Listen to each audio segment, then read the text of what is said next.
Good evening, and welcome to the St. Petersburg by Night podcasting network. Tonight, we present to you our Vampire the Masquerade Chronicle, Bloody Strings. Welcome to another St. Pete by Night revamped production.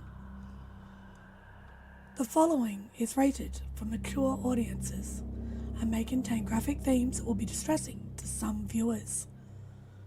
As always, we recommend you ensure the safety and well-being of yourself and those around you at all times. Viewer discretion is advised.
Good evening, everyone, and welcome to St. Pete by Night, where we play St. Petersburg by Night, a massive multiplayer tabletop role-playing game set in the world of darkness.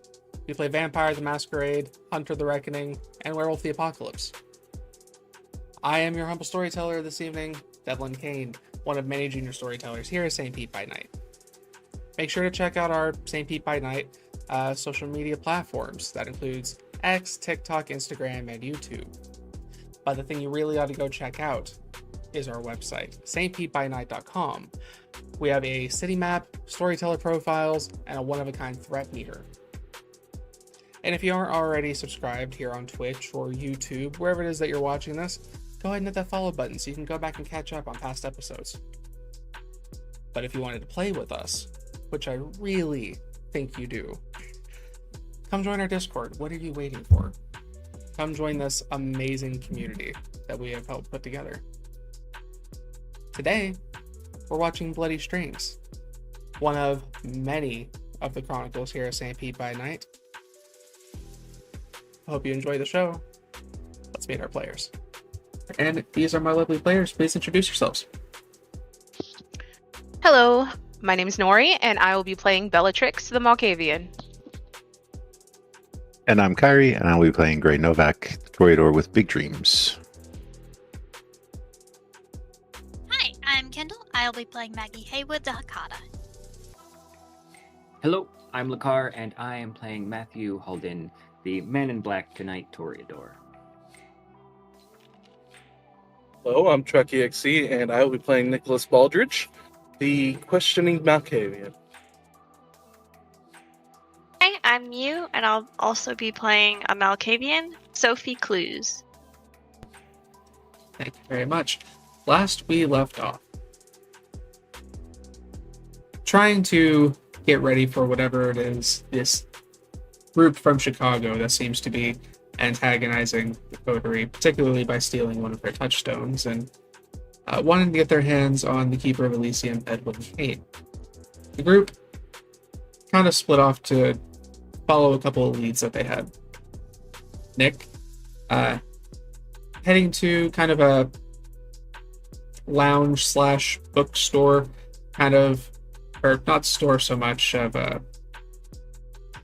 reading nook, where he met Sophie Clews, who clearly has some possible tie-in to these entities in Chicago.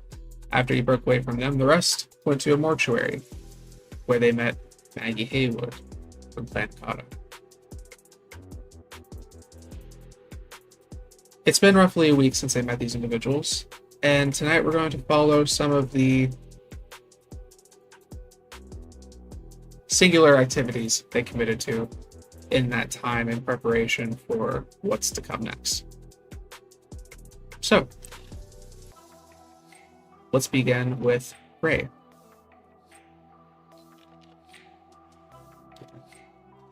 Grei, what are you doing this evening? I think Grei is going to pay a visit to Bella at her tea shop. A little bit overdue, and there's some things that he wants to catch up on that have happened recently. You make your way from your haven, heading toward the tea shop. Bellatrix, what are you doing as Grei makes his approach? Bella is probably dealing with an influx of possible customers. She's recently had a showing at the local psychic fair, and it's brought in some business. Okay. Grei, as you approach the building, you see that there's some activity. Not a full house, but there is a much larger crowd than you typically see when you arrive. You see a few people leaving. Mostly looks like people kind of in college, early 20s, doing something they thought might look like a little bit of fun. How do you wish to approach? I'm just gonna kind of browse, mingle in the crowd, and wait to see if get Bella's attention. Easy enough. Bellatrix, I think as you are going from sending a customer out occasionally, you will spot Grei in the crowd. Meet eyes with them. Nod my head into the back room. With my head and make my way to the door. You hear a couple people frustratingly kind of talking shit as you're kind of cutting line, but you make your way to the back and into the room. The two of you have a moment. Bellatrix, would you like to set the scene for the establishment? Sure.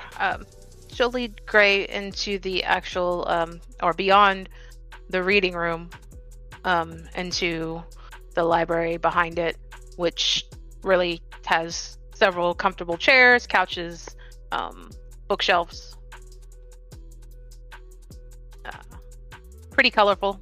There's several like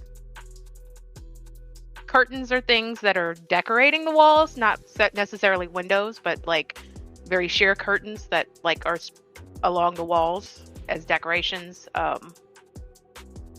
Couple of lamps.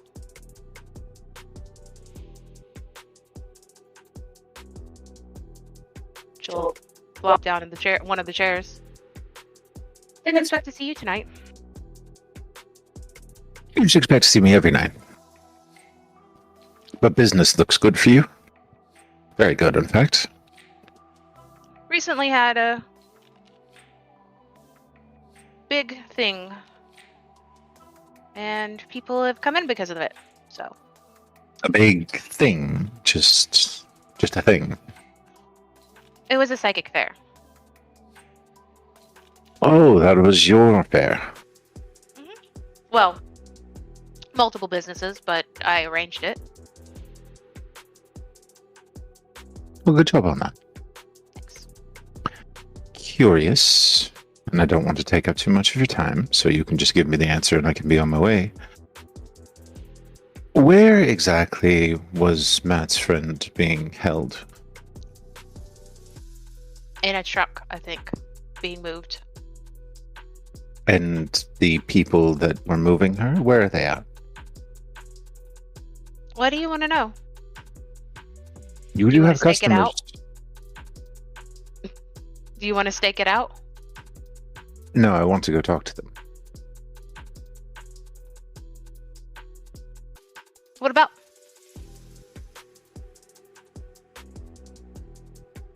Edwin, Matt, his friends, this whole business.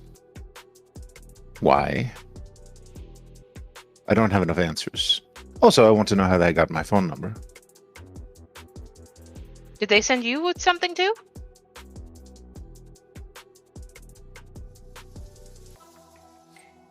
I'm curious.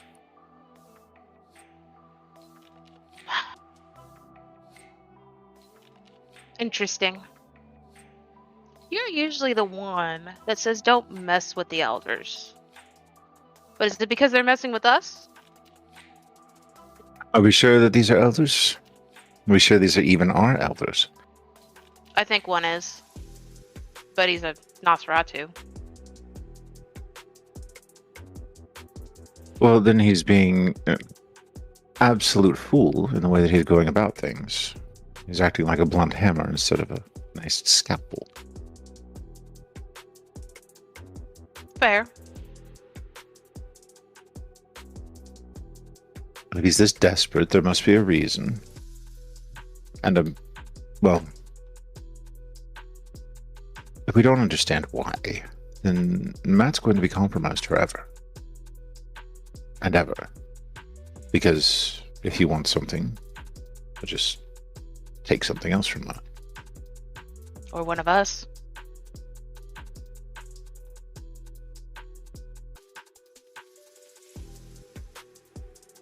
Did the kid tell you where she got our number from?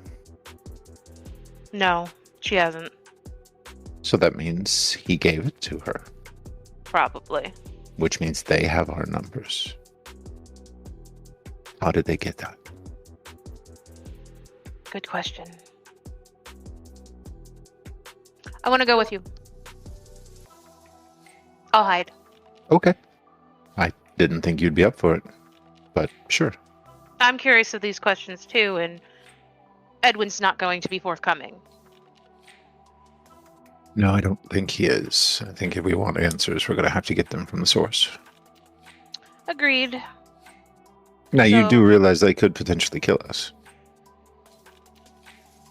Why do you think I'm going to hide? Okay. Well, then they could potentially kill me. I'm sure you'll have a plan for that. No, not really. I just don't think it's actually going to happen. I think that you will be able to talk your way out of it, most likely. There is a potential, but they want something from us. Edwin.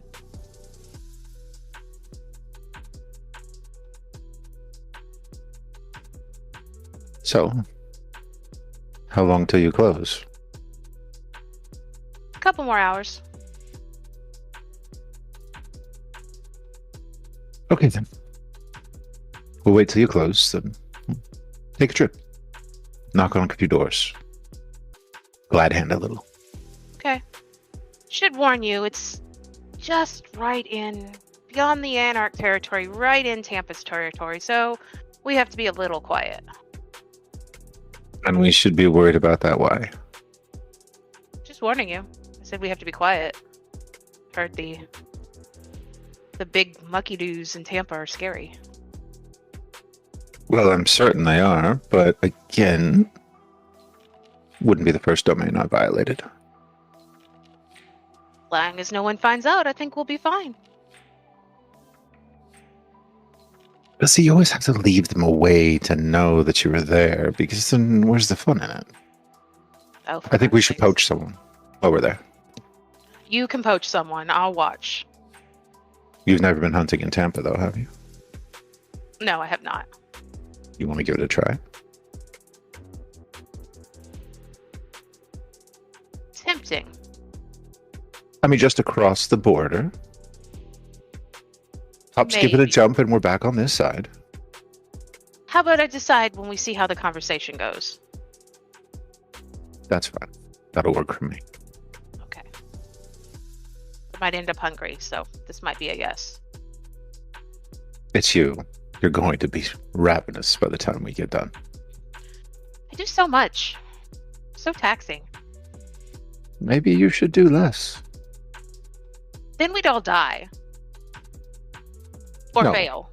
No, Or get caught. you put all that on you. We'd be fine. Trust me. Absolutely fine. Says the man that was getting beaten up in a gallery. And I don't think it was by his choosing this time. How do you know I didn't ask for it? It's fair. But you didn't seem like you wanted it. Usually you seem a little more into it. Well, part of the act. You should see me and Victor together. I don't. No. No. Not interested at all. I'll hang out as a sentence. You can stop by when you're ready. Okay. No. Better get out to that mob out front before they start to get ravenous. Hmm. Like you. My little spider webs. Nick's got me on spiders for some reason. He talks too much about them.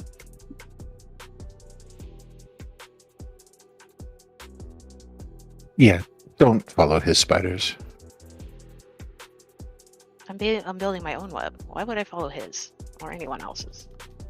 Because his spiders will crawl into yours. Oh, considering one of his spiders was my sire, that's a little late, isn't it?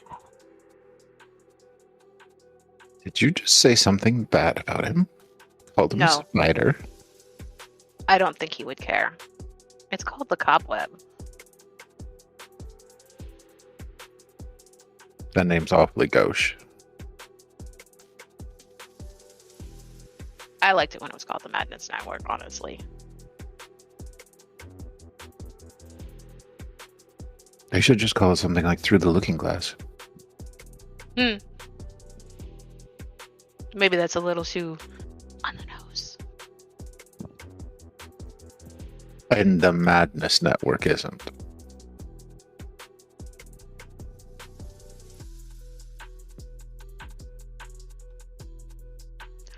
I'll see you later. You have customers. Mm-hmm. Grei will turn and make his way out the door.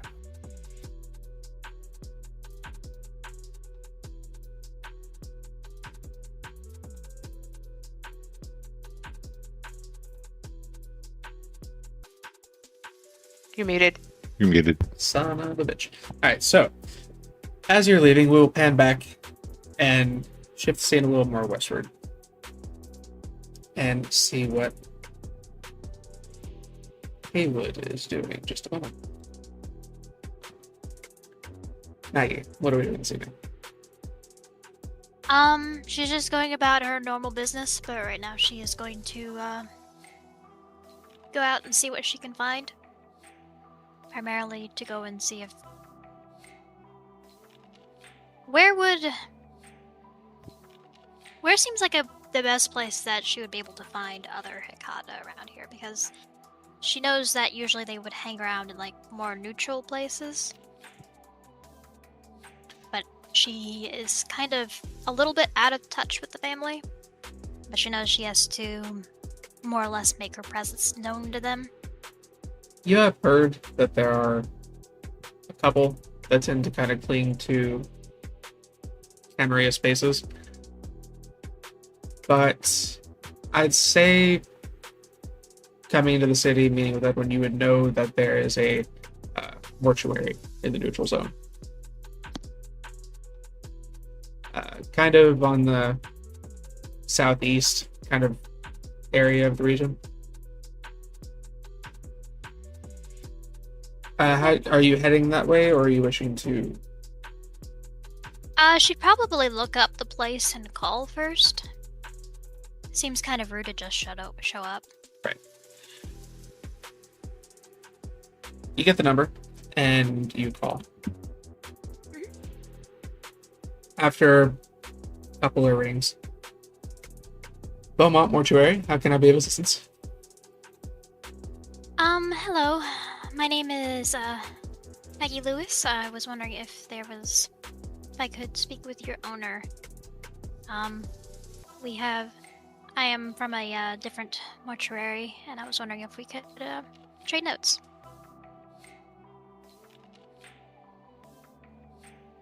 Well, the proprietor does not like to discuss business over the phone, but if you are looking for a meeting, you are welcome to visit. Tonight is a slow evening. Then I will drop by soon. We look forward to receiving you. Thank you. Hang up the phone. You get ready and make your way to Beaumont Mortuary. You drive out of Camaria territory into the neutral zone. And before long, you reach the building. It has a very...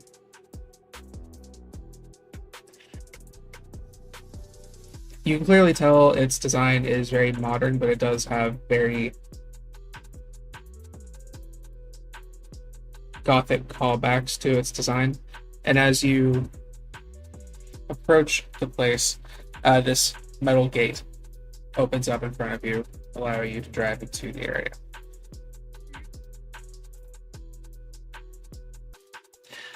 After you pull up and head to, you approach the door. It's a very large wooden double door. And she would, look around, activate Sense the Unseen, and continue on in.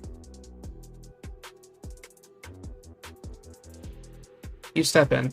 Immediately, you are greeted by an individual wearing black and white from head to toe. Very kind of tan skin, a very finely trimmed goatee, short, black, kind of groomed hair. Good evening. You are the one who spoke on the phone? Yes, I am Maggie Lewis. Pleasure to make your acquaintance. If you will follow me. And he takes you into a back room. Now, you said that you ran into the mortuary. Yes, I do. I actually moved down here from Savannah. I'm still setting up how I am functioning a little further south. Interesting. Do you have any familial connections? Yes, I do. Very well. He then reaches over and opens a door and gestures for you to step through. Thank you. Master Beaumont will be able to speak with you. Of course. And she's observing the place as she goes in, and we'll step in. Give me wits and awareness. Okay. Can I activate heightened senses? Sure. Awesome.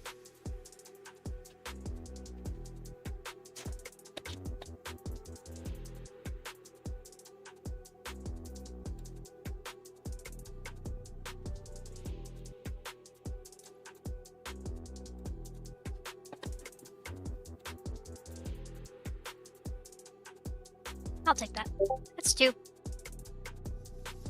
As you're looking around, you see that there are...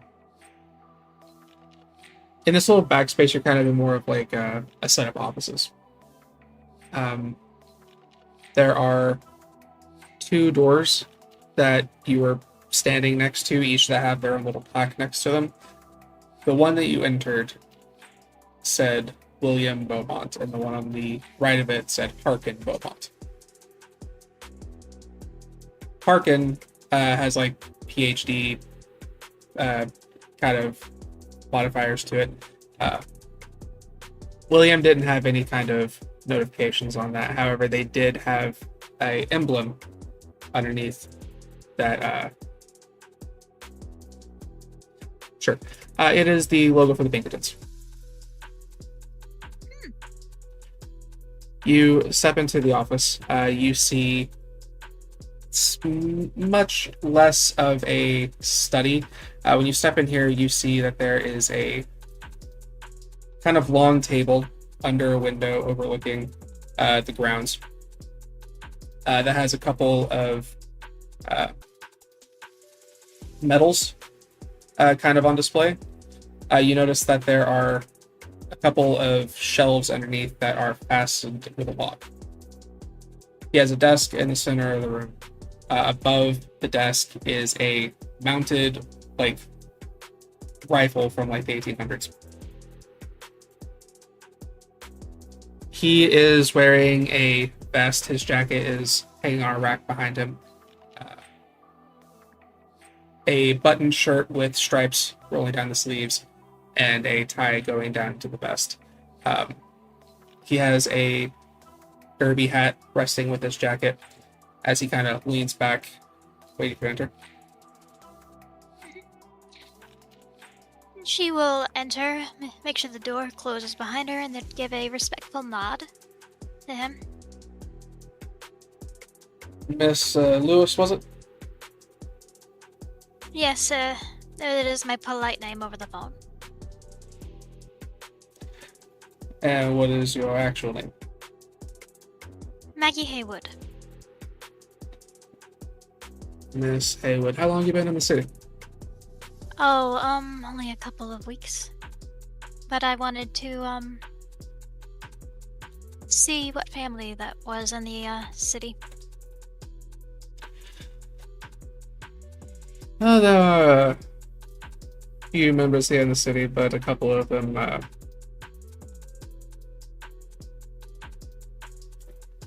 work a little too closely with some of the sets.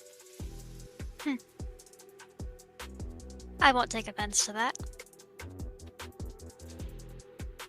I wasn't referring to you, but understood.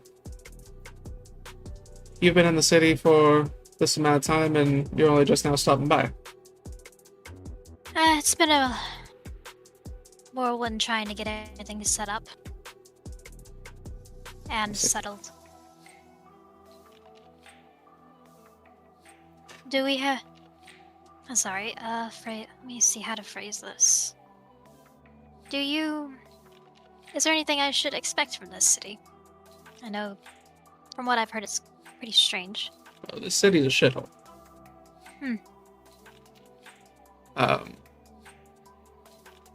Since our arrival, there have been a horde of ghost mages. There was an army of nasty little thin bloods running around for a bit.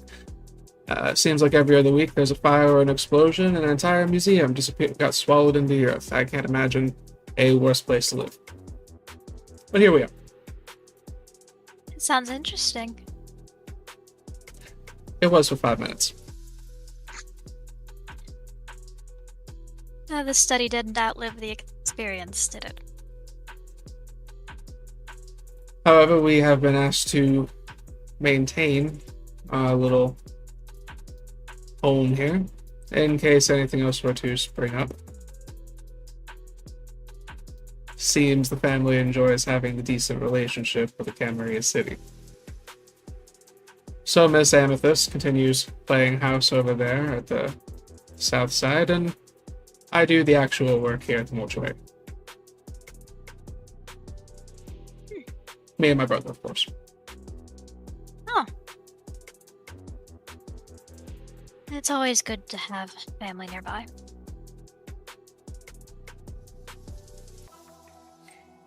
But, so it's a shithole, there were mages, ghosts, and there are constant fires. Twice in the last month, there were just a little north in the Anarch territory. There was a couple of water main breaks that we have come to the conclusion were deliberately placed. Water mains? Mm-hmm. The kindred here are fucking idiots. I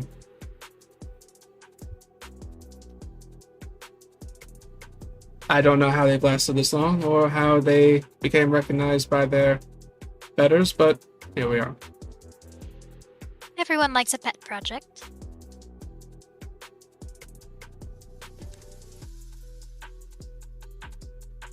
Sure. So, I assume it's not just introductions. Is there anything I could do for you, Miss Haywood? I was wondering if you could help me to find the other members of the family in this city. It's been a little while since I've actually been oriented with them.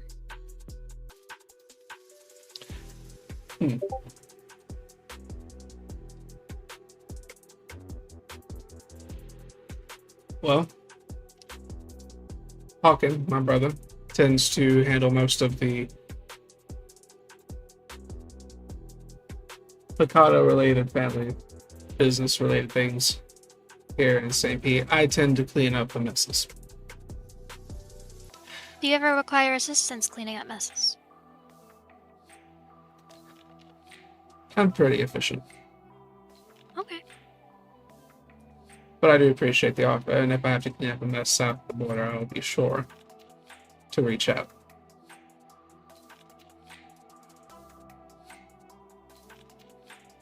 And as long as behavior is maintained on that particular side of town, you'll never have to meet me on the business end of things.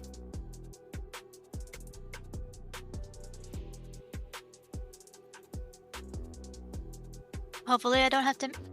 hopefully I only meet you for pleasure then. Fine by me. Now, have you set up your mortuary yet? Is it fully Right now, established in the city? Right now I have... It is a work in progress at the moment. What is stalling your progress?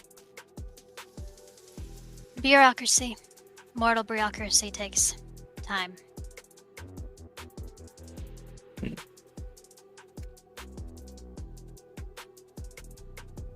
Well, it's pretty easy to get around if you spend a little time making yourself known. I will offer this as a welcome to this shithole present. Once you have found a spot that you would like to call home, let Harkin know, and we'll move around some of that red tape for you. I appreciate it. And the gifted toilet paper. Family looks out for each other. It's good to see that here. Is there anything else I can do for you? I'm afraid I do have a meeting here in the next hour or so. Well, I won't keep you any further, but if you need anything from me or would like to get into further contact, I have your number, but here's mine. She'll pull out her business card and hand it to him. It's got her mask name and all. He nods and he sets it over in a little Rolodex he has on the desk. Very good. I'll reach out if I need anything, and if you need anything, I'm just a phone call away. Of course. Thank you for your time. Like I said, thank you for yours. I'm sure you can find a way out. And she will make her way out. Give me one more wits and awareness. Okay.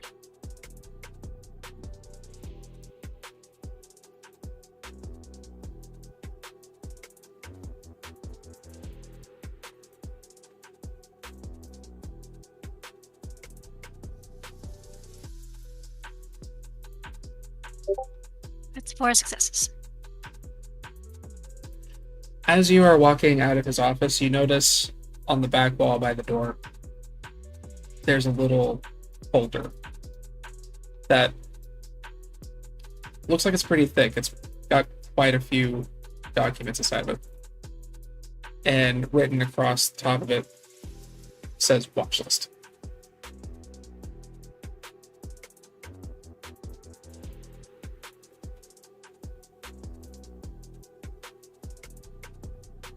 She kind of tilts her head at it and glance back at him. Anything more I need to worry about? She kind of pointedly glances at the name written across it. That's more for our concern. As I said, there are some that are play a little too friendly. Just need to make sure that lips don't get too loose. You know what I mean? Understandable. And she will continue on her way out. You step outside. The host kind of guides you to the door. Thank you, Miss Lewis, for stopping by, and please come back anytime. Thank you for having me. He bows as he guides you out the door. Where do you go from here? She will likely head back to her place and start to figure out a way to get a meeting with this amethyst.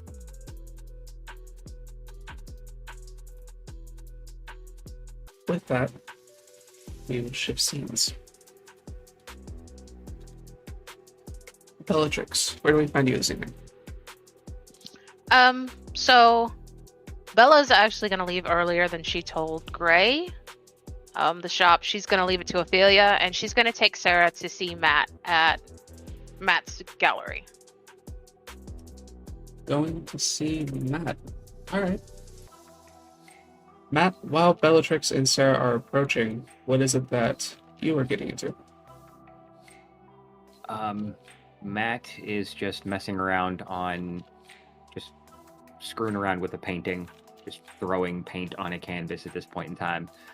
Kind of moving things around because he's got an idea for the sip and paint he wants to put together. And so he's just playing around while he hangs out at his studio.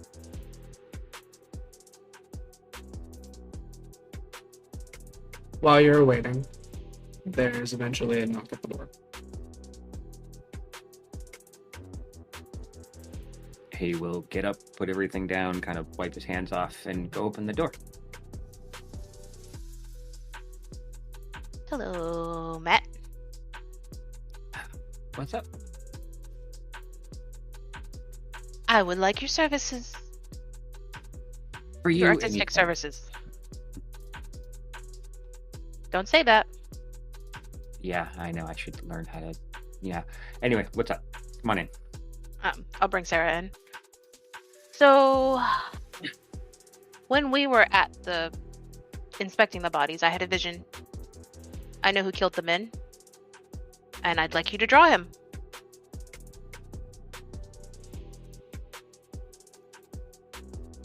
Okay, fair enough. She'll pull out the sketch pad.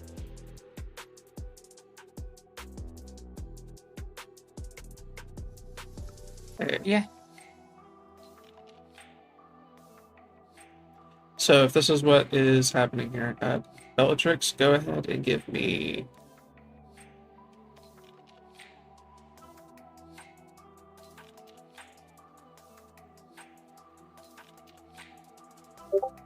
I'll let you do intelligence and a cold. Okay.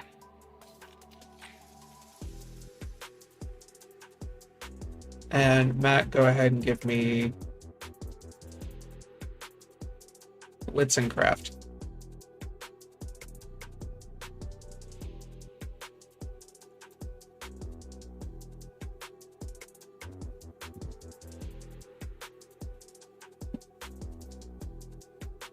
Trying to experiment.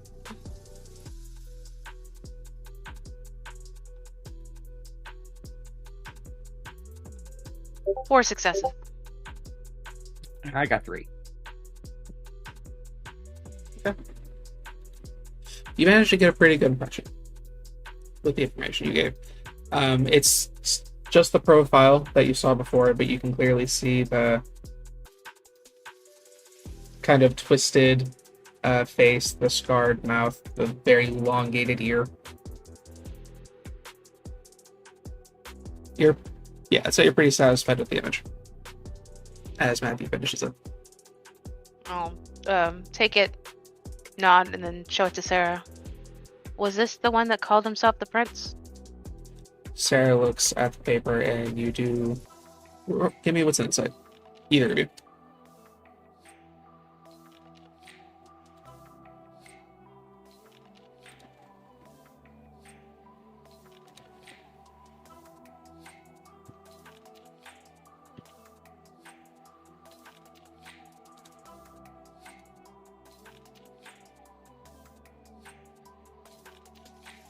Spend a willpower.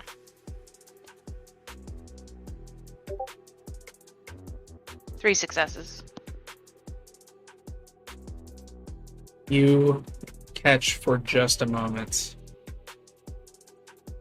a very powerful discomfort kind of break across her expression for a moment, but she composes herself.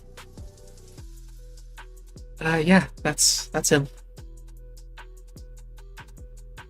Good. I'll shut it so she won't be as uncomfortable.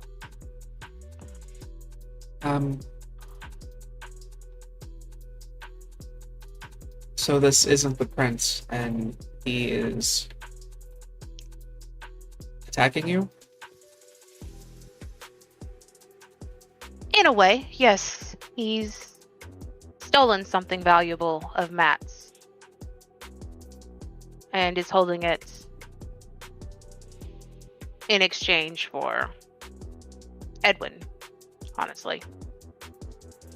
This all seems to tie back to Edwin.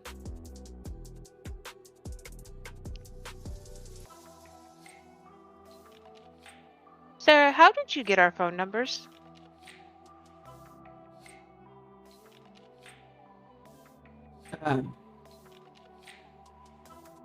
What do you mean? When you texted us, when you first texted us, how did you have our phone numbers? Oh, I didn't. That was the woman that was with me. Emily. Yeah. Right?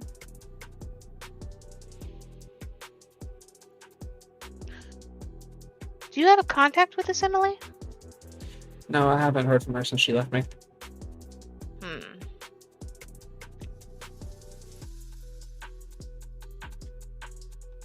Interesting.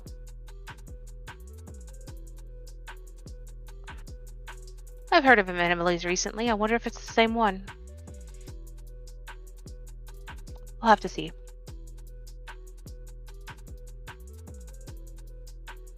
Wonder how she knew our numbers. Wouldn't she have them because she left here with her, and they'd have given her our contact information, wouldn't they have? Just No. in case? No. The prince was very specific that we were not to have any contact with Sarah after she left. No, I know, but Emily would have had our contact information to get in touch with us, wouldn't she have, if something went wrong or if they needed us for something? Emily didn't go with her. Emily found her after she arrived here. Okay, that's right. Point of Then, yeah, that clarification. makes no sense. Emily didn't find her. Emily was assigned to her to break the Oh. here. She was her escort. Emily was Kind of showed her how to navigate a little bit, and then bailed. Okay, so Emily was her escort. Got it. Oh. Which still leads back to how did Emily get our phone number? Yeah, that makes less sense now.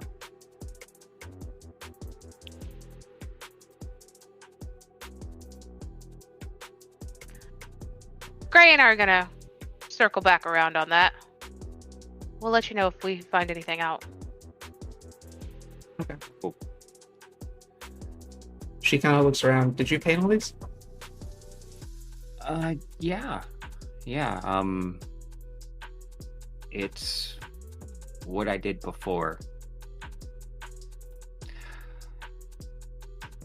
I've always had a thing for art. You're welcome to stop by anytime if you want to pick up a brush or just, check the place out, hang out. Door's open to you. Thank you. They're really good. There are quite a few snobs in New York and Boston who would agree.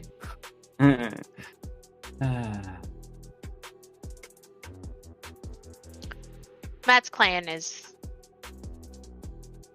well, they like beauty, and there are a lot of artists in it. Storyteller. Yes. Yeah. The prince seems so plain.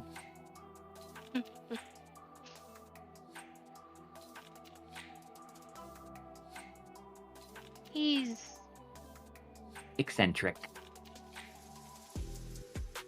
That's a good word, I suppose. Odd duck.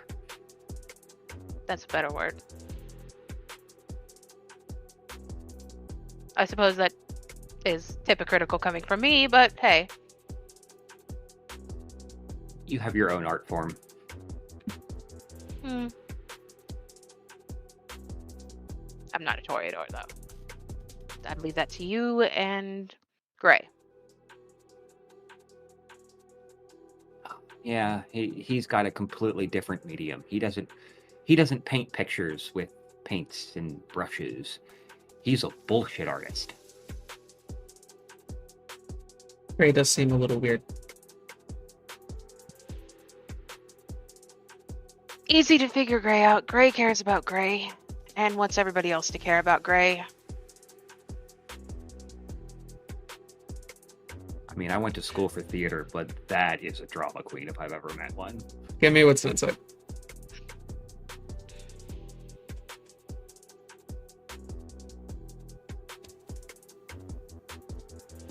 Both of us are just Both of you.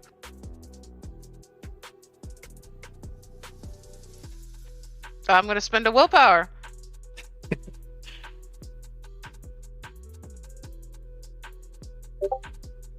Two successes from 0. Yep, that's fair.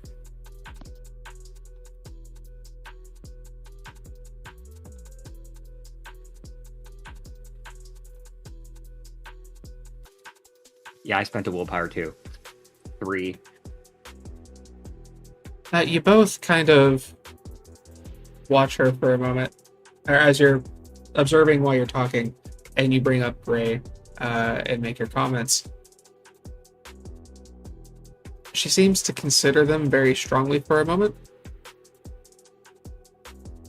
and then kind of darts her eyes back up toward you as if to try to move to a different subject. And what about Nick?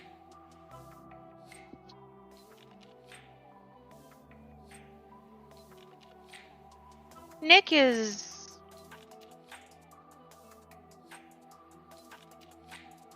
changed recently. He used to be, I mean, I'm pretty sure he's still a white knight, but he's a lot more interesting and a bit haunted.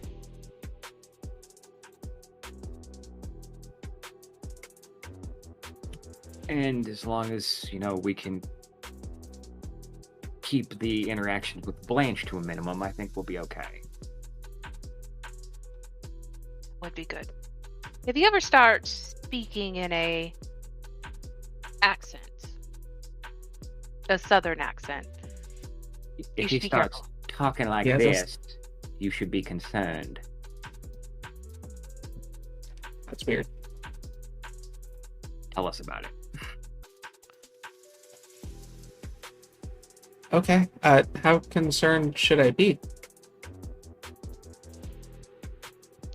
maybe not want to be in the same room alone with him concerned.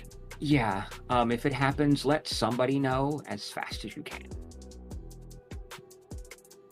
Discreetly if possible, just in case. But yes, more than anything, don't be alone when it happens. I'll probably just avoid being alone with him. Good call. For now, that's probably a good call.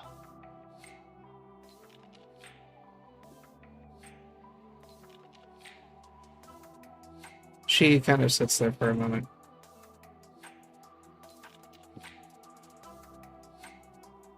And then she spots over in the corner of the studio the concealed painting you've been working on for Grei. And then just begins to approach it. Sweetie, just don't take the cover off that one. It's not quite finished yet, and it's private, if you don't mind. Give me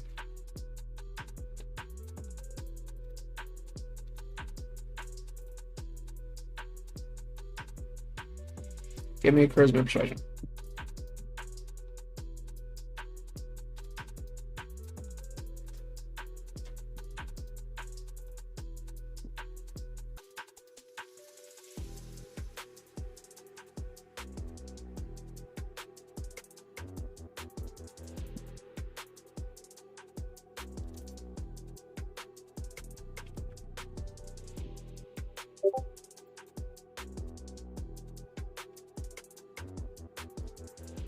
I used a willpower, got 2. She continues walking. I just want to see it. It's artistic thing. I don't like people seeing stuff it's not finished yet, and it's not mine. She's maybe 3 feet away from it. She's getting ready to pull the cover off. He will run over to it and try to cut her off. Okay. Give me...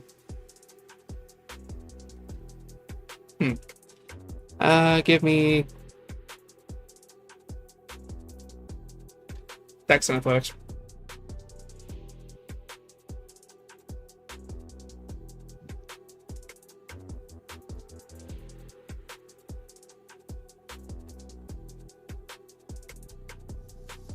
Five with a crit. She is about a foot away. Her hand reaches out, and you quickly fly across the room and jump in between her and the cloth. And she pulls her hand back.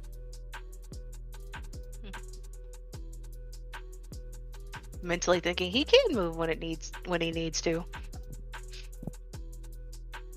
I appreciate your love of art. I do. And like I said, you are welcome here at any time. Just, if it's covered, please don't mess with it. Okay? She kind of sits there for a moment as if like she had to shake something off. Okay, yeah. I'm sorry. I didn't mean any disrespect. And she turns and walks back over to Bellatrix. I get it. Morbid curiosity, it gets the better of us. I would be lying if I said I didn't do that myself when I was younger.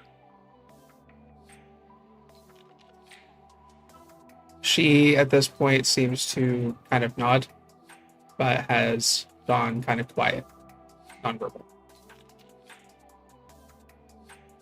Look down at her. Are you alright? She nods.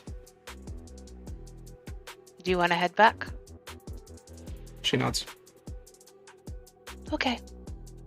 We should get going. I have another meeting anyways, so I will see you later, Matt. I'll bring you any information I come across. Thanks for the sketch. Absolutely. Why? I need to... Can we have one person who's not horrible looking for me to sketch? Because this is becoming a trend. You could sketch Victor. He's not horrible looking. We already know what it looks like. Oh, you gave me an idea, Bella. Oh, you were beautiful. I know what painting I'm going to work on next. Okay. I mean, Hal's not horrible looking. You can sketch him. Or Charlie. Or... Yeah, Charlie. Yeah. Think of worse people to paint.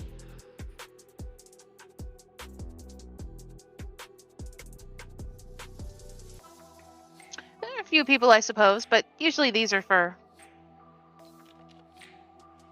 other purposes, not just to look at.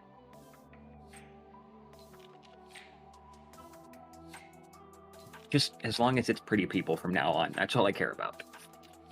Well, if pretty people messed with us more, it would be easy. Yeah, that's true. We do have an influx of Nosferatus.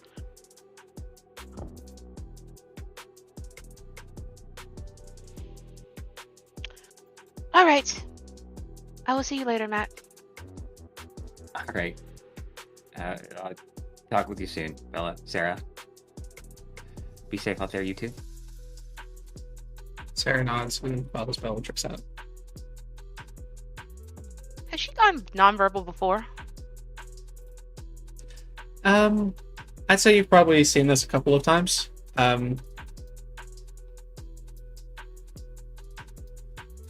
I'd say you probably would have witnessed it in moments where her behavior seemed odd, and then when there was any kind of like reprimand, like Okay. exceptionally stubborn. There will be moments where she seems incredibly stubborn, and then when that is addressed, she just suddenly like snaps back, like she realized something was wrong in the moment, and then goes quiet for a while. Okay. If you're having weird feelings, don't forget to write in your journal. She nods. I'll take her home. As you guys make your way back, we will go ahead and shift to books and bourbon. Just a moment. Sophie, where do we find you this evening? So this evening, I'm attempting to meet with Edwin. Easy enough. You arrange the appointment, make your way, not a very long drive or walk, whatever you choose. Walking. Well, you walk over to the deli. You are met by a couple of the guards at the gate, at the door, brought in. Same little walk you've made before, but instead of going to the conference room where you would have met the prince before, you're now moved to what appears to be a closet. And when it opens, it goes into this small little room with the bookshelf, the desk, Edwin sitting on the other side, gesturing toward the chairs in front of his desk as he stands up and... Miss Clews, I might be of assistance today. Yes, hello. And she gives a little curtsy. Edwin, dear, I have a very important message for Duncan. I know he's away on errands, but it's Yes. very important that this message gets to him. Is everything all right? Oh, yes, everything is fine. It's, it's just, it would behoove everyone if he received this message. Certainly. Do you need me to write it, or do you... Yes, whichever way that you intend to pass on the message, I can recite it to you, and then you can prepare it. He reaches over, takes a pen and a little notepad. Whenever you're ready. Yes, Duncan, the wet calendar is in town. Yes, just like that. Yes, the W-E-T. Yes, wet calendar is in town. I believe he will know just what to do for that. Understood. He scribbles a couple things on the bottom. Is that all you want delivered? Yes. And I have your fee here. And she pulls out what looks like a first edition of The Outsider by Albert Camus, but it's in the original French. That is more than kind. And he takes the book, and you see him reach over and he slides this little kind of looks like a dish almost, but the entire wooden panel underneath that slides as well, revealing a little like chamber that he rolls up the paper that he's written, drops it down in, and then brings the slot back into position. That will reach him pretty soon. You're welcome to stay until we get a hit back, or is there something else that is something going on that I might be able to assist with? No, everything is wonderful. I just needed him to know, for all our benefit, but everything is fine. Everything will be fine. But yes, I would love, do you have, any vinyl records here? I've heard they're the big hit now. I personally don't own one, at least not here, anyway. I'm not a big fan of the newer ones that they've released recently, but I'm sure I can direct you to where some can be found. I do believe you can find them all day at Walmart. No, that's all right. And where? Walmart? I'll keep that in mind. But yes, no, I guess I will make my way back. If he happens to contact you, please let me know at your earliest convenience. I will be at Books and Bourbon. Certainly will. I would like to ask, I know you've already gotten to meet with Carmine, but have you had the opportunity to stop by and introduce yourself to the Oracle? No, I don't believe I have, no. Very good. I would advise that maybe you reach out to the Oracle or maybe one of the other members of your clan. The Malkavians in the city have a very strong connection with one another, and it does seem best that those in town make their acquaintance. Yes, well, why don't you set that up? You have a wonderful way of getting people together. I would rather not set up an appointment with the Oracle, but I can get you close to somebody who does have a pretty decent standing relationship with them. Well, that would be wonderful. Certainly. He reaches over and he kind of scrolls through this obscenely long Rolodex full of business cards, pulls out a one that has a tarot and tea shop, and hands it to you. Oh, thank you. Of course. I quite like tea. So does she. She works with me on things occasionally. Her and the people that she tends to hang out with. But I do understand that she has a very strong relationship with the Oracle in some capacity. Wonderful. Well, I will get right on this, but please let me know if Duncan reaches out to you. I will let you know immediately. All right. Well, thank you. It has been a wonderful evening, Edwin. I hope to see you again very soon. Look forward to it. Yes. And he kind of stands up and bows his head. If you need anything else, I'll be here. Oh, yes, that's wonderful. Thank you. And then she does a very quick curtsy and rushes very quickly out the door. Where do you go from here? From there, she would probably go back to Books and Bourbon. Okay. You make your way back to Books and Bourbon, and you're there you've maybe been at the location for like 20 minutes when you get a ping on your phone. Okay, I'll reach into my purse where I held the book, and I pick up the small contraption, and I'll hold it and I'll look at it. It is from Edwin, and it just has like locations or what Duncan sends. Just a second.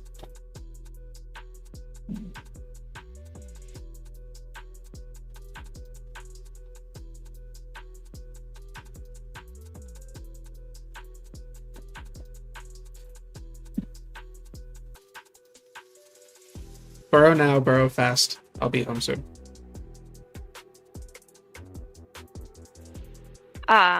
Sophie will put the brick back into her purse, and she will go upstairs to her room.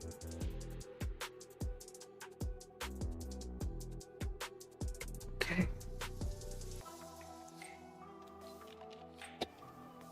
As we shift away from books and bourbon, let's see what Nick is doing. And where do we find Nick this evening? Nick is, as usual, setting up for Cigar Stack to do its own thing, set up for the night. He's got a bundle in his arms, but he's going to see Matt at the Ascent. Or, well, he would have asked Matt where they could meet up. Yeah, he would have suggested the Ascent.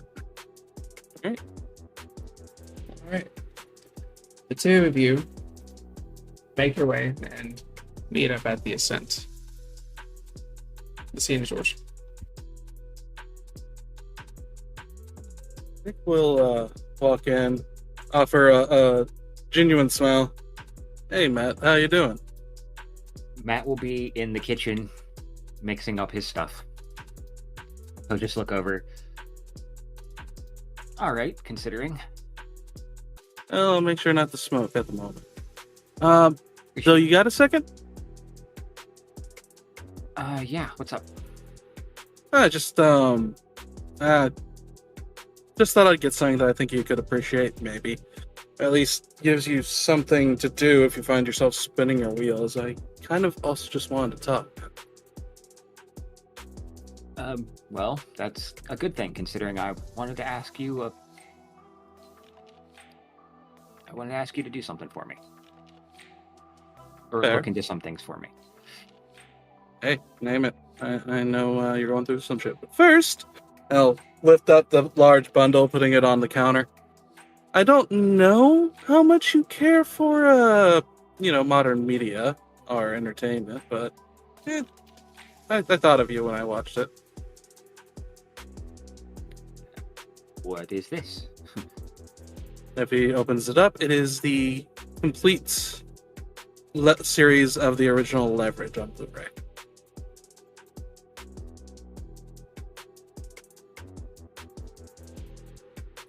You know, it was so weird. I grew up to VHS. So weird. I don't understand how it works. I like it. I appreciate it. I'm getting used to understand it.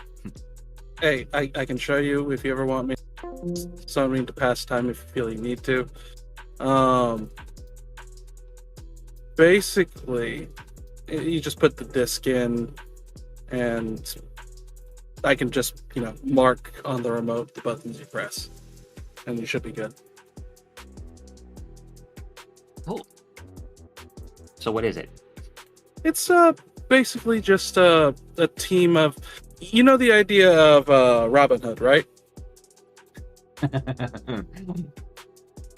You could say that's how I've been living my life. Exactly. This is like a team of like Robin Hood's team in more modern setting. They kind of like they play in heists.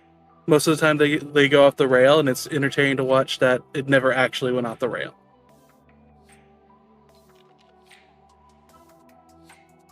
As soon as you mention that it's a team of people doing this, you're gonna kind of see he's.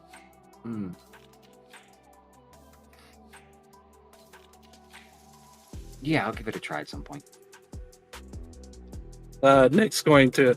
Maggie, what's an insight that? Go for it.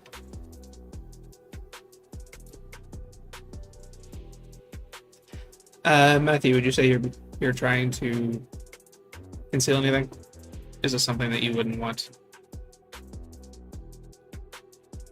Not really. Because it was like a sudden thing, so he wouldn't have really had time to...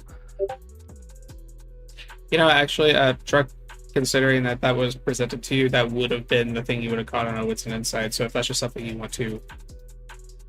I mean, I got 6 with a crit anyway. You can clearly tell there was some discomfort there. Hey, look, man. If it's something that's gonna bother you, don't worry about it. I can take it back. I love watching it myself, so. Nah, man, I'll give it a try. It's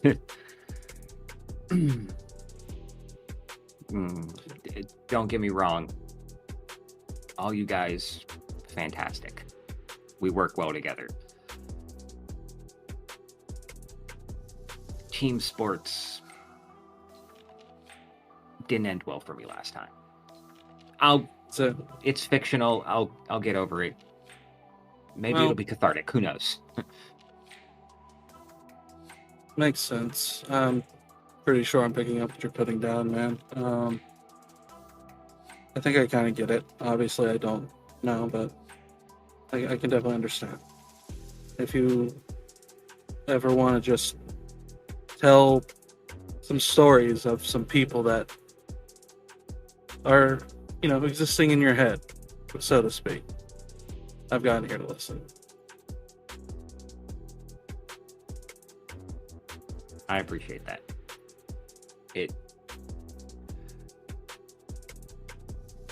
There's a lot of people up in the attic, and he'll kind of point to his head, and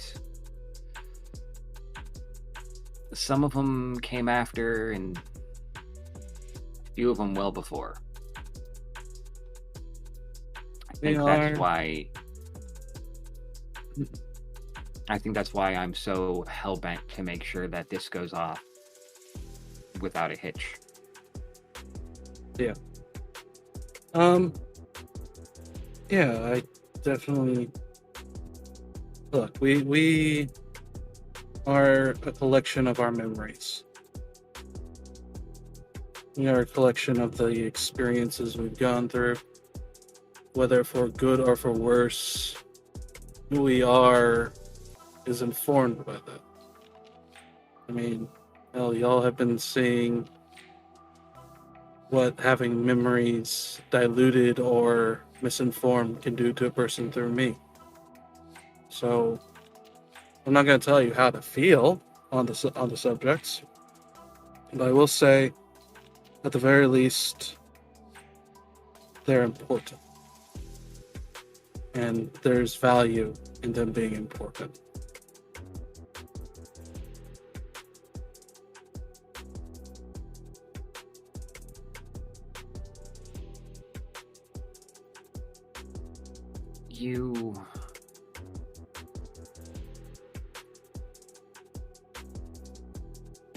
I want you to look at a painting. You won't be able to find it in a gallery anywhere, but you should hopefully be able to find it somewhere. It went missing a while back.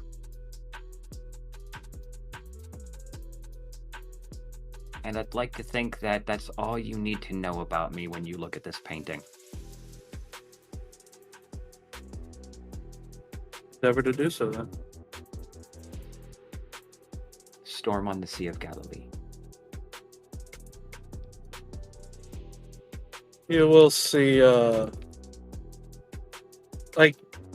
seems to be a slight recognition in Nick's eyes. Not so much that he exactly knows, but the name seems familiar.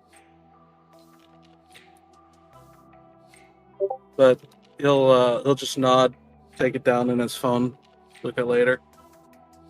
Not to move from dour to dour. I just wanted to see how you're doing.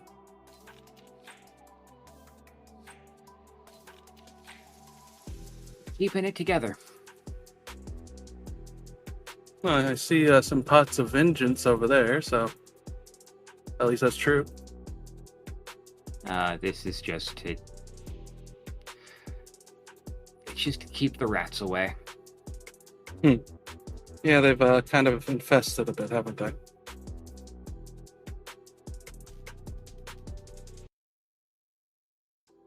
Speaking of rats, I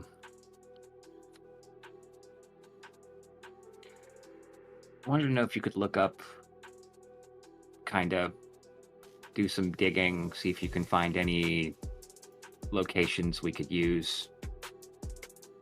Empty, few exit points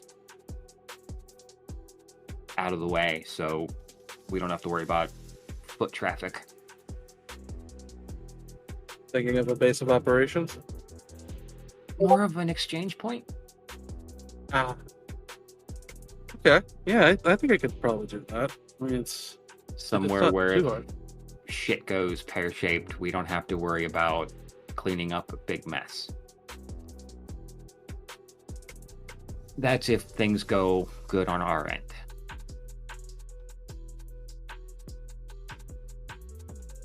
Yeah, I got no problem doing that. Now, look, I'm not gonna say this without acknowledging that I know how I come off to everyone. I know me. Oh, relatively speaking. Matt, legit. If you do need something, there's no price, right? I've got you for as much as I can offer. I see the pain. I see the concern, the worry. That's enough for me. I got your back now.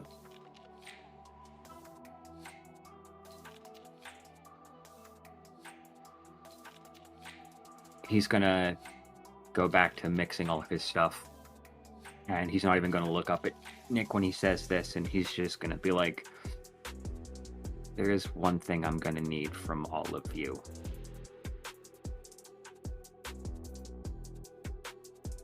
I don't know how this is gonna go. Hopefully it goes a little better and not me landing on top of something and breaking it with my ass. No, have you seen that ass? I like to keep streamlined. I prefer to think of it as aerodynamic. That's a word. But don't let me go too far. Matt, if I think you're about to go too far, I'll do what's necessary, even if it kills me. Just don't kill me. I mean, I prefer to... I mean, look at me. How tragic would that be on this world if I were to leave it? Come on. I don't think there's anything that convinced me to kill you.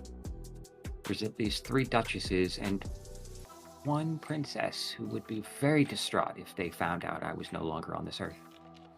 Okay, David Tennant. Who? I need to get you in the middle. So many things I know you'd like, and you don't know what they are. Nick, Gotcha. give me a wits and insight.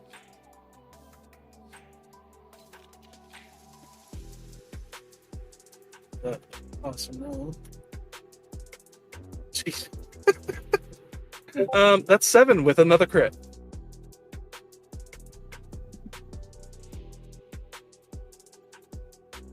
You feel something rummaging around upstairs. You take a moment and begin trying to reflect.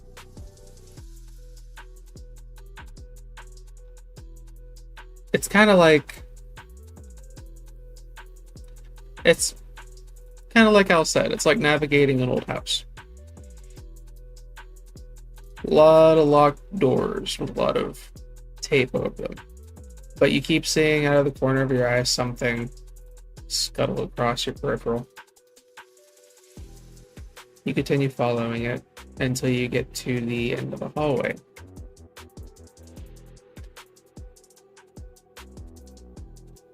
You see a door. Kind of covered up with this thin veil keeping you from accessing it. And you see there is a nameplate on the door. with your crit, you'll see the last name is Carlisle.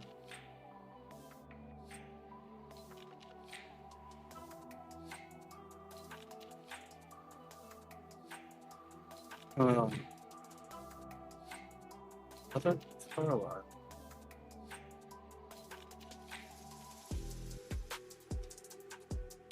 If I mentally try to take a step to the door, does anything happen?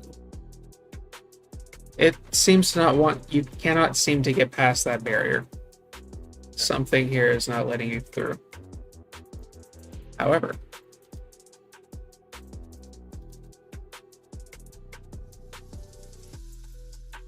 how much unspent XP do you have?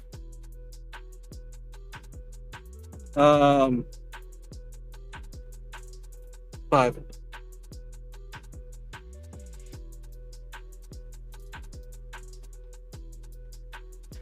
I will let you through for 3.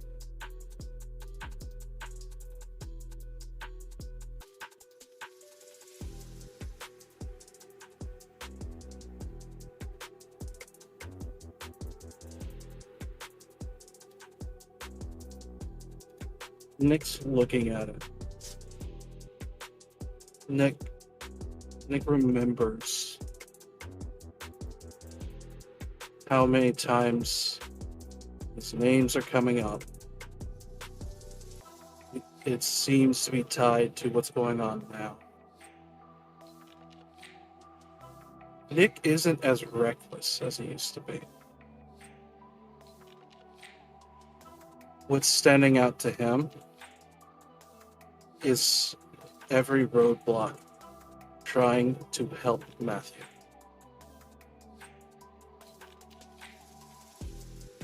He's not reckless the same way he used to be. But he still gives enough of a shit. If there's even a chance this might help Matt. It's not even about him right now. As I would spend that XP. Spend your 3 XP. You push through whatever this barrier is. And when you open the door to step through, where before you just got the flash with a little bit of an understanding of the memory, where you were at this evening with someone else much farther back than you can recall. You push open the door and suddenly, almost like using a premonition, you are standing in a large room with a glass. The walls are almost glass all the way across, overlooking a large city. You're in New York, roughly 30 years ago. You are wearing a very fine outfit, but there are clear little hints of color that you've added. And as you look about, you see the room is full of other people that you recognize, but their names are kind of fuzzy in your mind.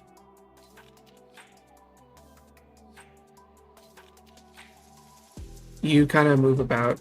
You know that you are among kindred. You're at Elysium. And people are paying you several respects.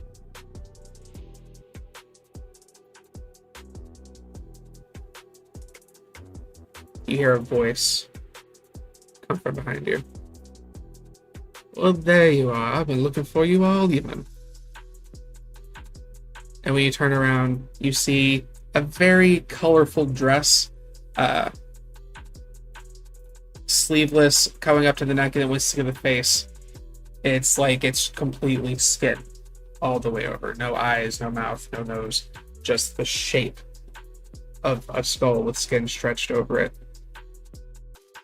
You can hear her talking clearly, but in this moment, you feel that same kind of weird sensation that you feel when you're getting ready to go into a premonition when she calls you Lyndon.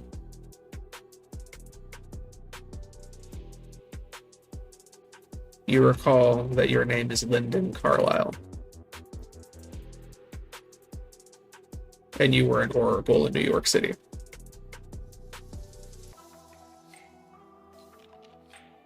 You snap back.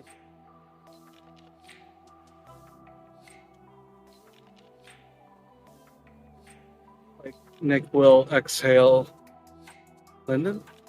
Nick? Closing his eyes.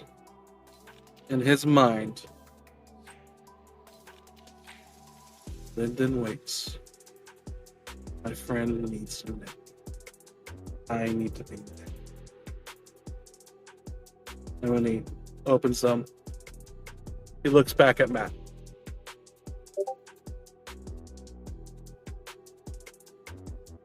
Please add to your sheet a 3.0 to mask Nicholas Baldridge.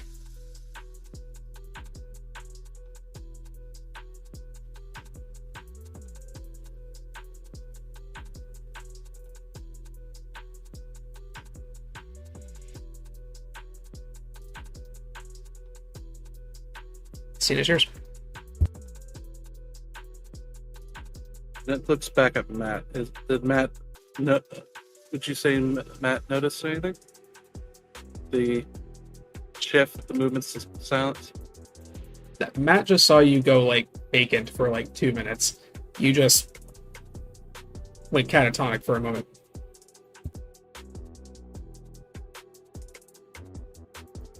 You right there, buddy?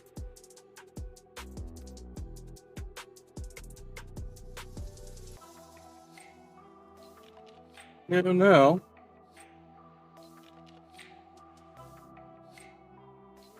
I always liked watching the Yankees and the Red Sox.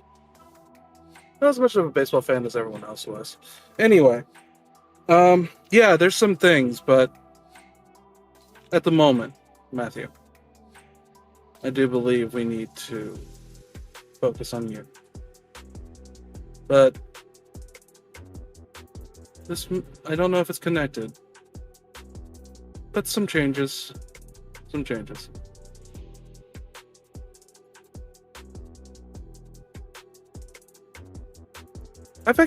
I might have some faces for you to sketch at some point. Quite a few, in fact. When did you say you were in New York? I came from New York when I got here. I was there for, let's see, give or take. Yeah. Yeah, I've been there for at least 12 years, 13. Did you ever hear about New York's Oracle? No, Elena never really. She kept away from most of it. If she didn't have to be somewhere at a port, she didn't go. Fitting. But I understand. Now, sorry. I think it was because of the prince there. Now that I think about it, yeah, she avoided Elysiums and things like that because of the prince. Wish I could say if I knew that would make sense or not, but well, so back on news, things that could help you. When I was investigating some things, came across another Malkavian that I didn't know about. A Sophie Clews, in fact. Lovely little store. Book and bottle. Or books and bourbon. I was thinking of going to talk to her. She seems... Well, I can't guarantee it. It's another loose thread, but it might be something. When she heard anything about people operating in Chicago. Now, I didn't give her that much, but just that mention, there's a bit of worry on her face. I was thinking of maybe getting her to meet whoever's willing within the Coterie. Books and bourbon. Isn't that the place I had you go check out? Yeah, that was the one that I was getting a feeling about, and most definitely something weird was going on. There was a slight connection there. It is hard to describe, but such things are such things. So, you got a feeling for this place, and you went there, and you found another one who's from your family? Yes, most definitely broken mirror. Although, oh boy, to say I was at my mental limit at the time, a bit of an understatement. I'm getting there myself. Sorry, man. I'm not trying to make things more difficult. No, I'm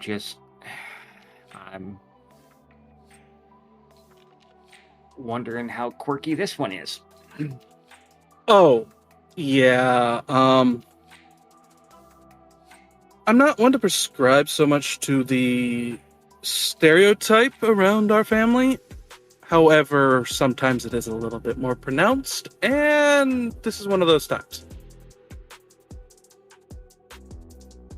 So it's noticeable. I prefer to call it endearing. That shit. Got it. No. Look. Different. It's more that she's stuck in the past more than it is that she's crazy. It's trying to... What I'm going to be trying to do is piece out more of what she's saying, get used to her vernacular, and basically just see what I can get from there. But I do believe this is a lead worth pursuing. I just wanted your opinion on the matter. You made a friend. I'm okay with this. I just warn me when you're gonna, bring her over to visit, in case, so I could mentally prepare myself if I'm in a room full of you. Love you all, but after 5 minutes, especially if you go Golden Girls on me. Nick will put a hand on his shoulder. Try being the oracle of a whole city, and then I'll let you know how that. Then you'll have an idea. Why would I want to be Charlie? Actually, if you have the time, I'd love it if you could find out anything about the name Lyndon Carlisle. It'd be helpful. Trust me. Not sure how I would, but... Well, see... Oh, that's a whole different tangent. It's nothing big, Matt. It's just a request when you have time. If it needs to wait till all this is over, trust me, it's fine. Yeah, one thing at a time. Once we get through this, we'll check out whatever. Yeah. Why do you think, well, yeah. Although, do give at least 1 or 2 episodes of that show a watch. I think you'll get some ideas that might help you out.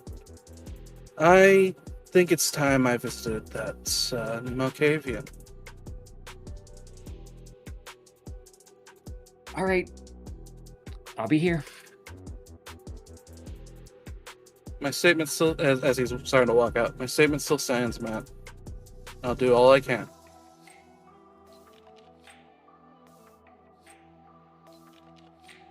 Thanks. Ciao bene. You're muted. God damn it. We're going on a quick break, Lucio, in about 5 minutes.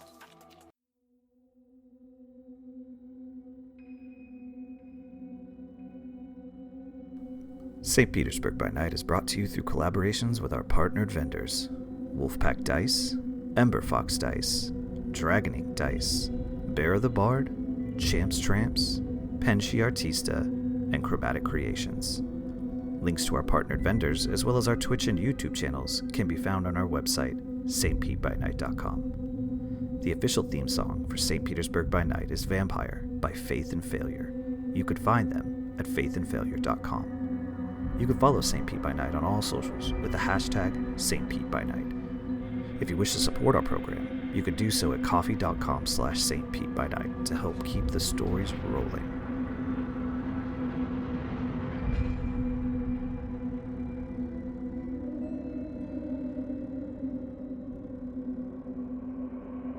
Welcome back, and thank you for waiting. Continuing on with the story. A couple of activities had already been determined in the previous, before the break. So we're going to go ahead and pick up with one of those. As Bellatrix and Grei are going to go on a little adventure. Where do you guys meet up, and how do you wish to approach this? I believe we're meeting up at the Ascent. That's where Grei was waiting for Bella. We're going to need a car. We can call a cab. Not the bats. No, we can call a Uber or Lyft, whatever.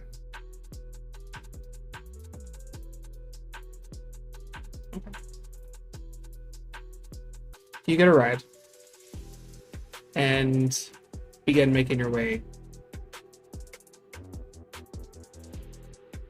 The scene is yours, but do remember this is not a Masquerade save vehicle.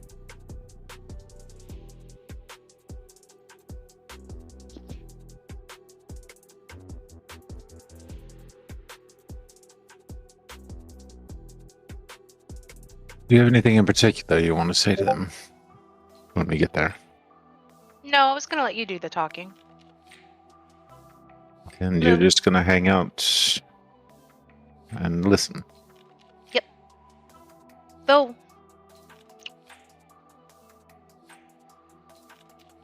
we still need to acquire a certain piece of jewelry. So if that could be whatever you're planning, if that could be arranged, that would be lovely, please and thank you. I think it's more important to understand why we have stalkers, not what. No, this is just an afterthought. Like, if it's added in, I would like that added in. But the why is important first, definitely. I also want to know how they know so much about us. So, I talked to Sarah. One, she'll pull out the sketch pad and open it to the picture that Matt drew of the Nosferatu. This is our culprit. Well, doesn't he look lovely? Mm-hmm. He's the same one that Sarah said pretended to be the prince. And also the same one that was responsible for the deaths of those 3 people, the drownings. But Sarah said that someone named Emily, who brought her back to the city, was the one who had our phone numbers. How she got it, I don't know. Okay, so we have some questions about Emily. Emily is maybe related.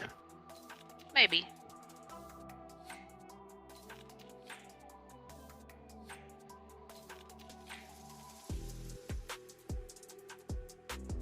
Bear, I'm going to glance over at the GPS the driver is using. Does it list an estimated time of arrival? It looks like it'll probably take about 40 minutes to get from where you were to there. Could you do me a favor? Tap on the shoulder. Do you stop over at one of these convenience stores up here? A little bit famished. I think I want to get something to drink. Give me a charisma persuasion. Or you can use manipulation and subterfuge since you're lying about the nature of what you're doing.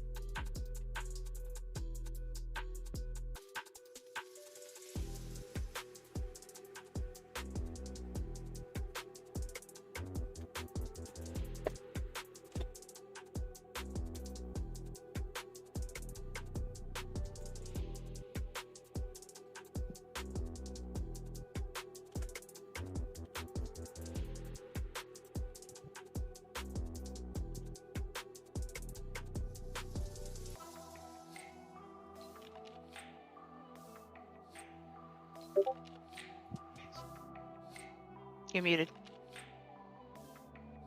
8 successes with critical.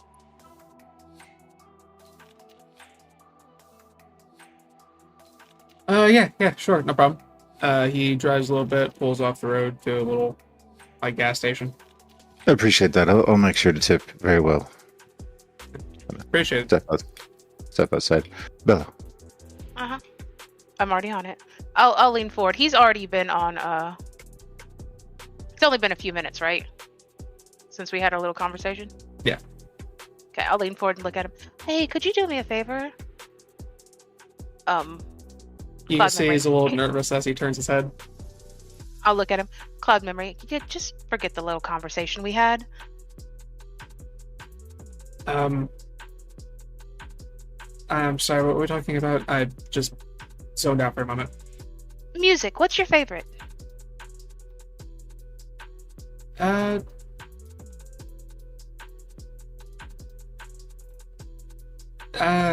I listen to pretty much whatever people want to listen to. Not a big music listener myself. I get that. I have eclectic taste too. I think I'm gonna go see what's available to drink. I'll be back. Sure, yeah, I'll just wait here. Okay. You get out of the car.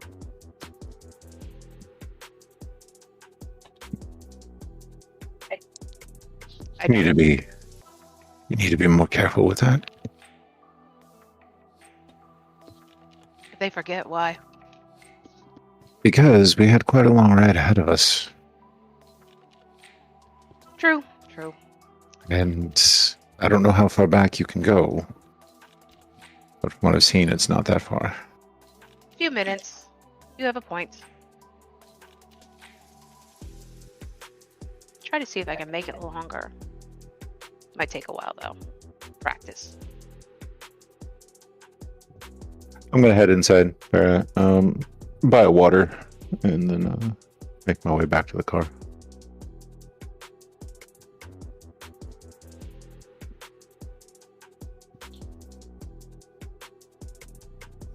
You guys get finish what you're doing, get back in the car, get moving. Appreciate it. Thank you for stopping. I really need this kind of. Hey, not a problem. That's what I do. Unscrew the top of it, mime drinking. Figure he won't notice unless he's paying attention to the road. Yeah. I'm gonna have him drop us off at a close corner convenience store or something else, not at the actual address. I drops you off. He was like, "You sure? I could probably get you closer." No, this works. Thank All you. right. Y'all have a good night. And he Good night to you too. pulls off.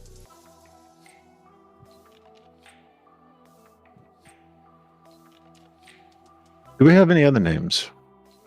We're walking towards the place Bella is seen. K. K could be lots of things.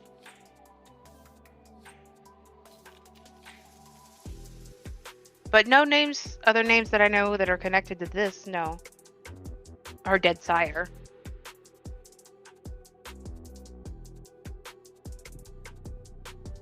Cool. Maybe I could ask for him. What was his name again? Jacob? I think Peter? so. Something like that.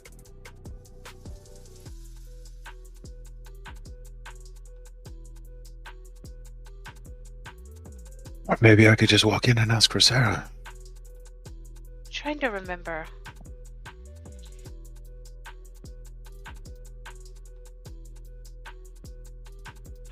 Just ask for Sarah?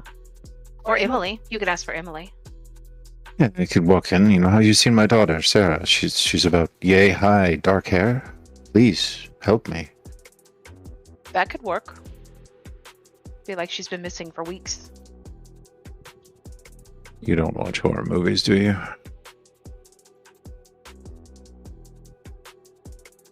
I've seen a few. Watch Silent Hill. It's worth your time. Okay. You want to watch it together? I wouldn't mind watching it again. I'll supply the party supplies. So long doors for you? If we come across any? Yeah. All right. Speaking of which, I will step into a darkened area and I'm going to activate Unseen Passage. Okay. And then get behind him again when we get close enough. At this point, you are approaching the facility.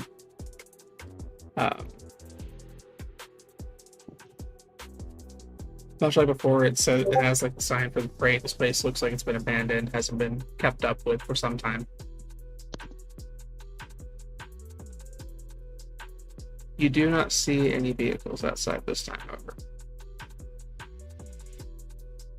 Of course, before you only saw the one.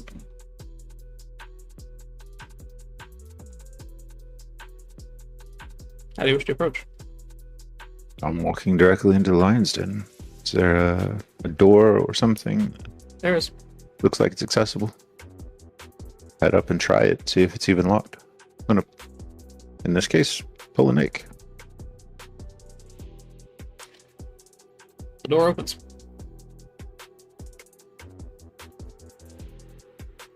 Hello? I was told that I could find a Sarah here, maybe an Emily?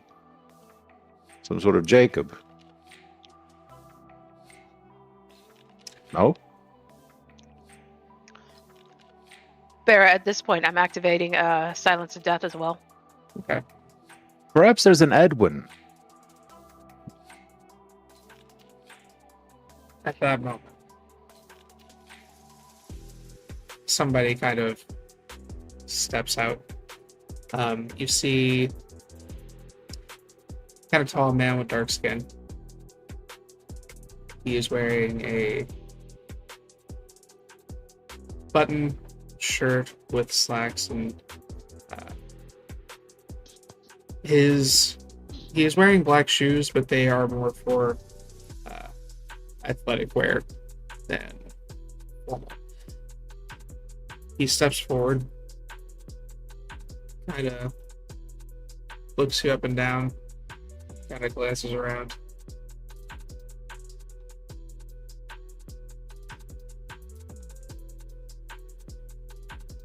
This place is abandoned, currently under construction at the moment. We're currently renovating it.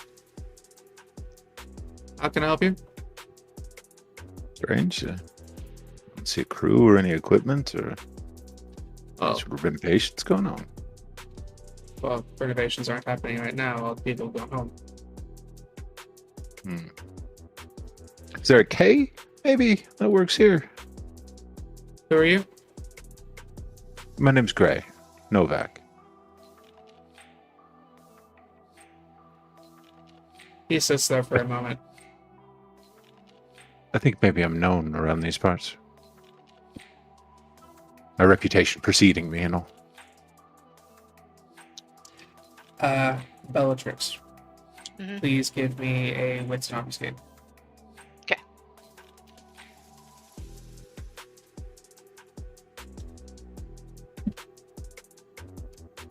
I'm also blood surging. When you admit that you are Grei, you watch as his pupils kind of dilate a moment as he begins scanning about the room.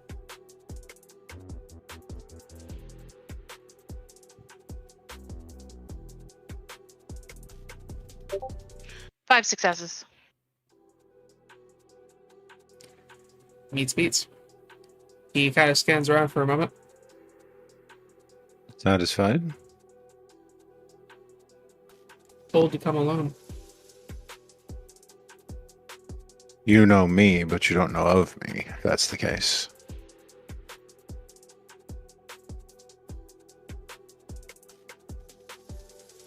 I don't know you, though. Can I have a name? Something to call you? Other than head of the crew.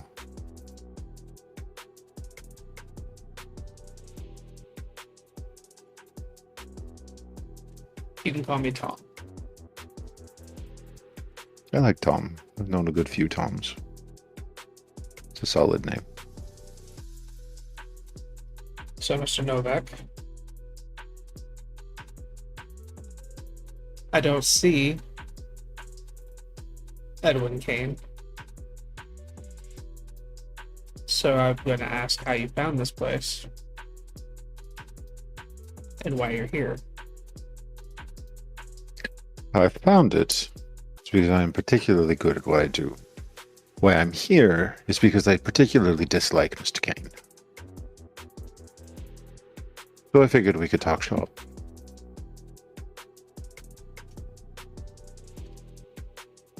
What's your issue with Mr. Kane? Because it's our understanding you worked for him. He's lying, two-faced, manipulative bastard. And you're Who not? needs to- No, but he needs to get what's coming to him. I'm absolutely lying, two-faced, manipulative bastard, but there's only room in the city for one of us, right? At least one of us that is as good as it as he is, and as I am. Please either give me a charisma persuasion or manipulation subterfuge, depending on how you are feeling about it.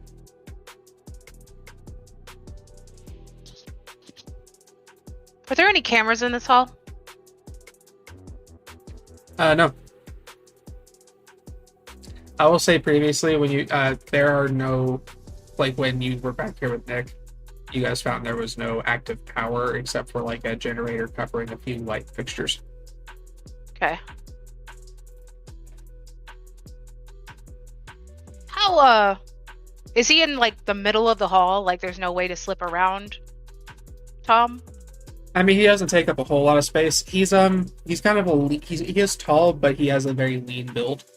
Okay. You could get past him, but I would require, obviously, everything into account, the difference will be lowered, but I would require a roll just to make sure you didn't, like, clumsily bump into him. Right. But you could try to go past him if you wish.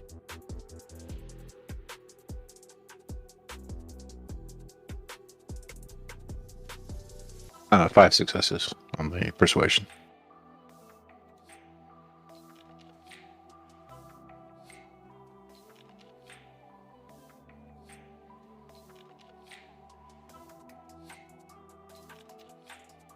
So what is it? If this is the case, we already set the expectations with your associate. And since you're here alone, I assume that means they don't agree with you. Astute? And no, they don't. But you've got the right leverage. So I think you're going to get what you want. The thing is, I want to make sure that I get what I want. And what is it you want? What's going to happen with Edwin after you have him? That's not for me to decide. Well, then who decides it? That's not your business. I need to talk to that person. I need to know what's going to happen. No one talks to him. You do, apparently. Even I have. You could be my someone I Metatron. talk to.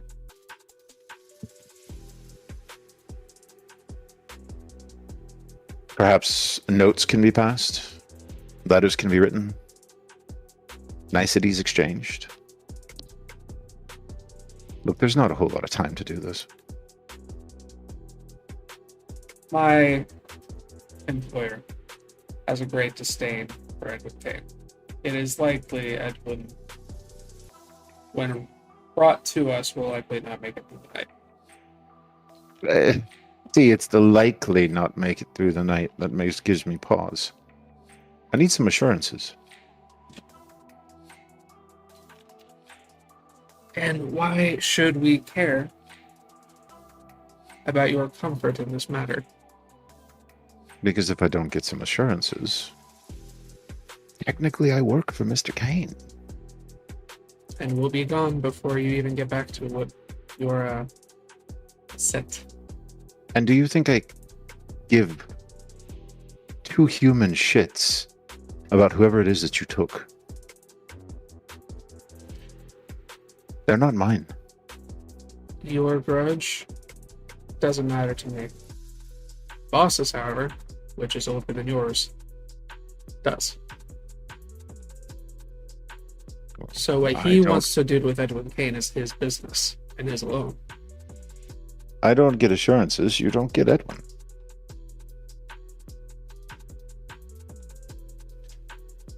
You don't want me to tell him about this place, do you? Again, we'll be gone before you get home. It's already compromised. And how much are you going to leave behind?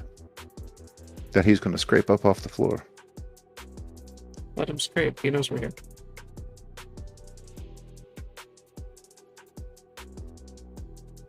He wouldn't be very good at his job if he didn't.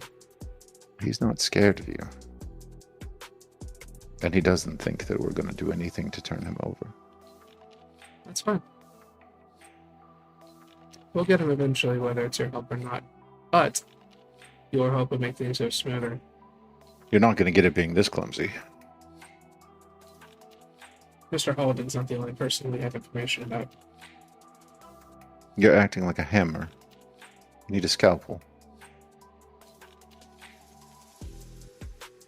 You're removing a member of the court of this city. We don't care about the court. Okay. That's one way to sign your own death warrants. Assuming we're found. Mr. Novak, you are trying to create a scenario where you have the upper hand and you don't. Oh, I never thought I had the upper hand. I think I would have come here alone if I had the upper hand.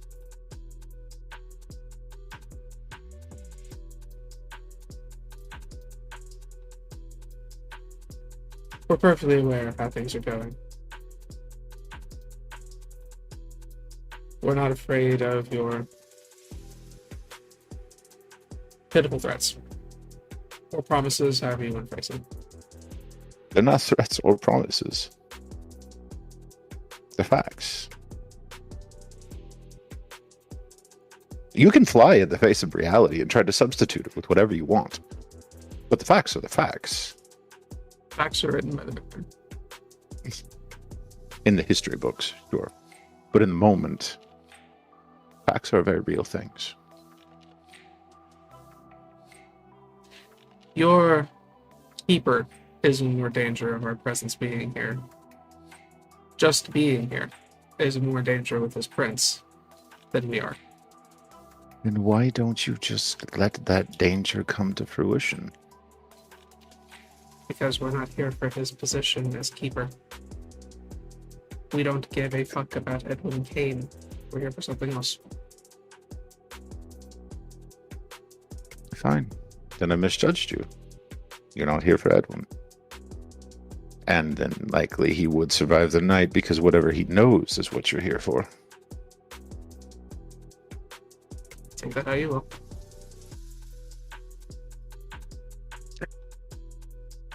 I don't want to see him survive the night. Oh, you can always kill him yourself. Would you leave him somewhere where I could? If we get a hold of him, he goes to the boss. See, again, I can't kill him myself. These are facts. He's going to your boss. These are facts that I cannot get around. So I need some facts that tell me he's not coming back. you are beginning to overstay your welcome. Yeah, I tried.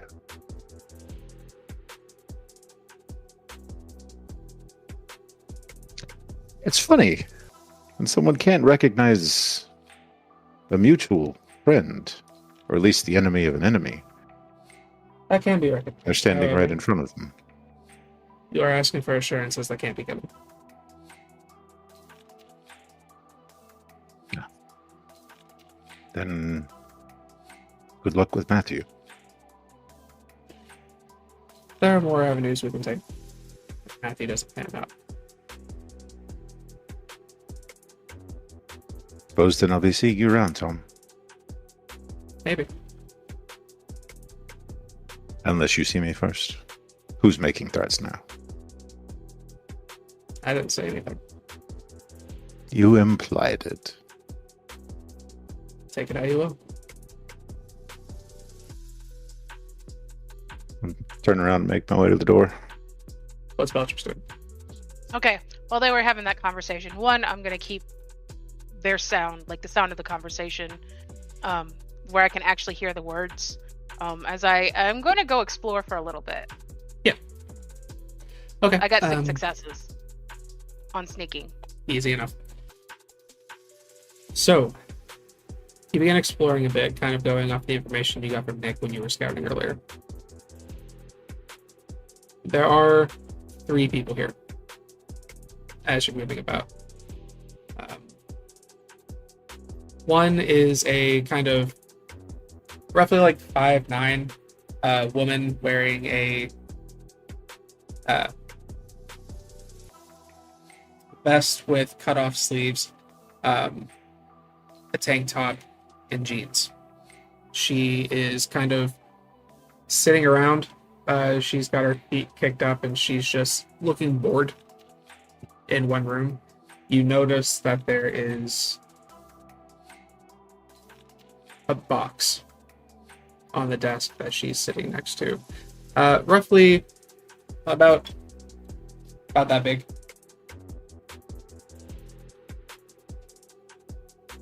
Seated on her desk. She occasionally kind of looks over at it and then back to zoning out or whatever to pass the time. The other person that you find, bald head, pale skin, has a nasty looking scar going up his face and around the back of his head, and then across down the other side of the neck. It almost looks like it kind of resembles a burn scar, but like where the skin ridges in areas, there is a deep kind of inky black highlighting all of the ridges. He is kind of looking around, and at one point he kind of perks up and then goes back to what he's doing.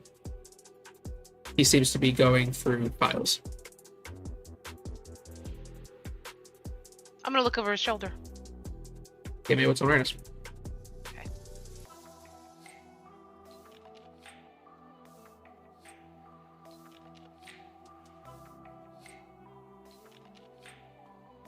Three successes. The image he's looking at right now is it's a folder that has the image of a woman.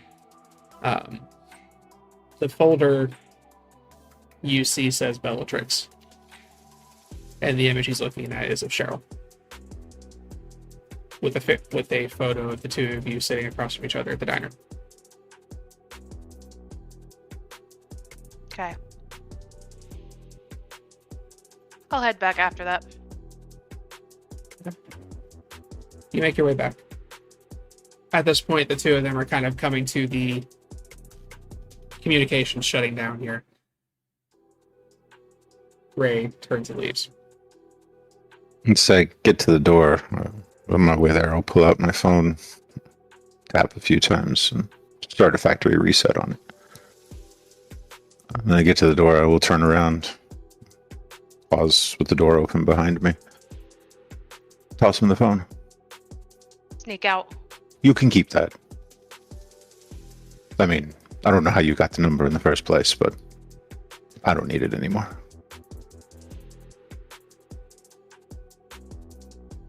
You step out the door, and you hear the sound of a stomp as he crushes the phone when you leave.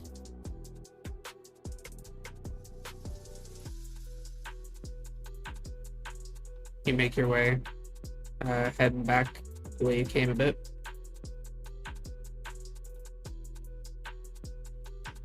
Once you have walked for about 20 minutes, I'd say it's safe to drop the obfuscation.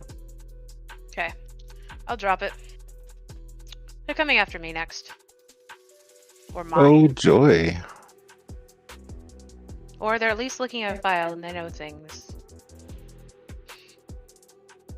To make arrangements. Well, we know they don't want Edwin. He's just a means to an end. Think they want the ring? Maybe. But I think we go back and talk to Edwin. I think so too. I'll bring my picture. Maybe let Matt do the confrontation. Edwin's my favorite. Or you're Edwin's favorite. Or both. I mean, he really is a great guy. Can you help me hide someone? Or convince someone to go into hiding? Who do you need hidden? Someone I just met, but they've already found her.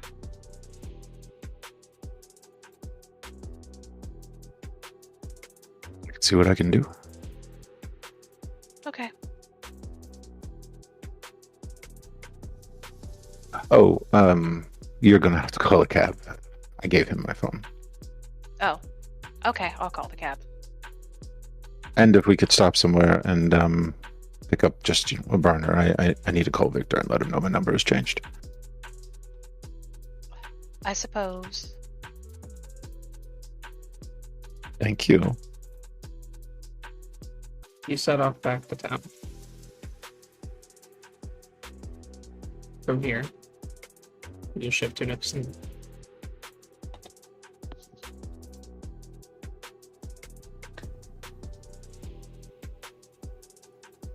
Maggie, you are getting ready to work on modifying the body a bit. When your ghoul steps in, Miss Haywood, Mr. Halden is here to see you. Let him in. He steps to the side. I'll ask Matthew to walk in. Thanks. He'll look at the ghoul, give a smile.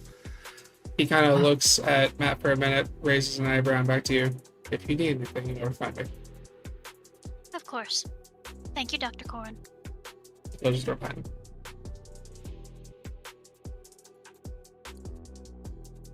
She kind of looks over at Matt expectantly. Evening. How are things here?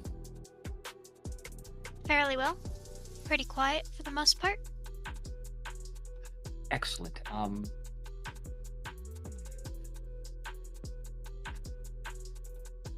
Never mind. We'll get back to we'll get to that later. If you have spare room, I might need to borrow one of these at some point in time. They are all very good places to sleep, and they lock from the outside. You said quiet and you had me sold. It's quiet if you don't pay attention all the time. I had a question. If you are, or he'll look around if they're okay with it. I know you said that there are some lingering friends. Well, this place is fairly new, so I don't have friends here yet. But it's always better to be cautious. What questions do you have? She kind of gestures for him to come closer. She He'll- continues working on the body. He's got a bag around his, slung over his shoulder. With the whole body double thing, I was wondering if you would be willing and able to help with some modifications. Well, I am already trying to make him look more like Mr. Kane. What further modifications do you need? I want to put something in the body as a contingency plan. Is this meant to be triggered if they choose to pull the stake out? Yeah, That is wise. I was going to ask about that. covering all my bases. Yes. If they're smart, they won't unstake him right away. But if they are angry, they may not be smart. Which is why it'll help us in the long run if they do while we're there. If not, Yeah. it'll just piss them off when we're not. Alright, may I see what you are looking to insert into the corpse? He's going to open up the bag and he's going to pull out this small canister. It's a little smaller than... It's a little thinner, kind of like the size of a Red Bull can.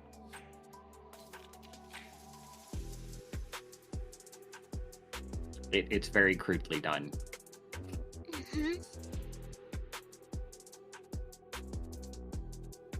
She kind of holds out a hand for it. It's not going to go boom. It's literally just a smoke bomb. That's all. I see. Do you plan to have the stake triggered to the pin? Yes. Do you have a stake? I knew there was a flaw in my plan somewhere. Because I can... She kind of looks at the corpse, looks at the smoke bomb, kind of mentally weighs it. I could have this inserted pretty neatly. Dr. Korn is very good at what he does. But the stake will require a hook at the end. Do you know how to carve? Should be fairly simple.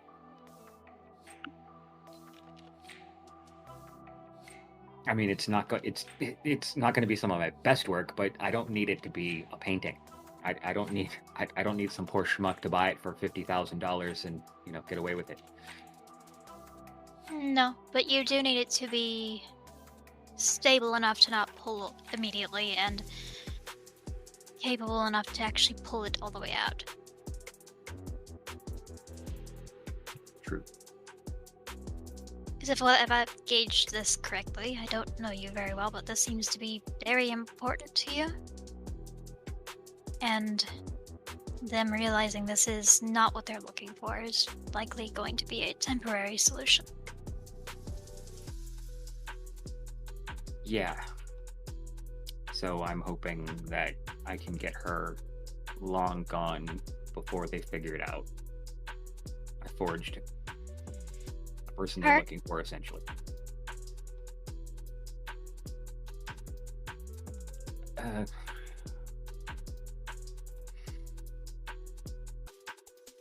He's going to realize he said that. Yeah.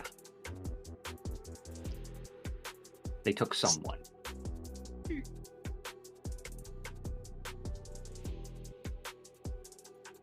Understandable. It explains your, and I mean no offense when I say this, but you were in a state the other night.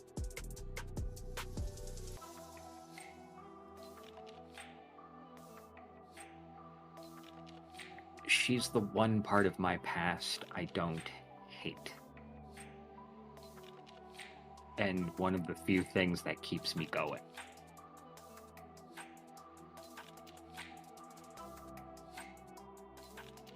I see.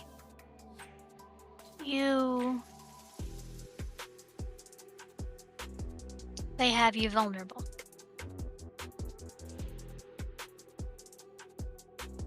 Extremely, and I hate it. Well, it can't be comfortable. Being bare on a slab is hardly comfortable for a ghost. It would hardly be comfortable for a kindred.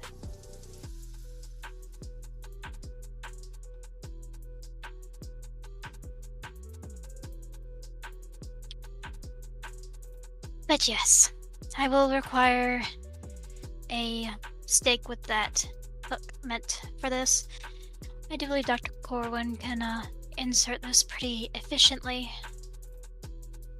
He is far better with a scalpel than I.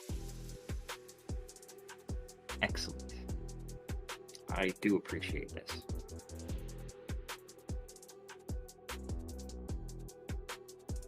It's not a problem. You have already paid me. And this is informative of how this city is. Is the keeper targeted so flagrantly? Often? As far as I know, no, but the city is interesting to say the least. I am paraphrasing, but I was told that it was a shithole that is constantly on fire. Yeah, that's about right. Well, even dumpster fires keep some people warm.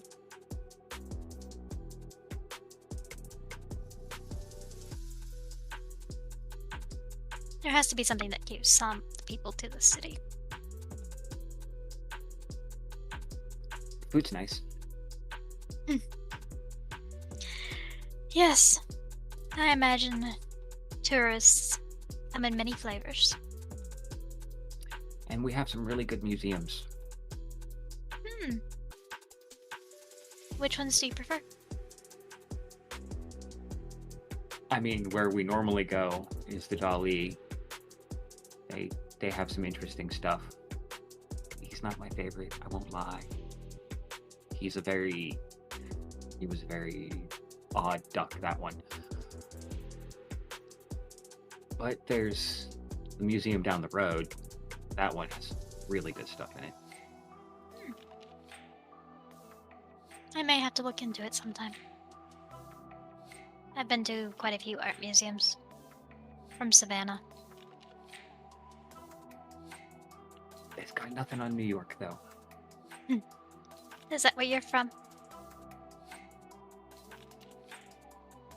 Yeah. For the last few years. No wonder you enjoy the firelight by the dumpster.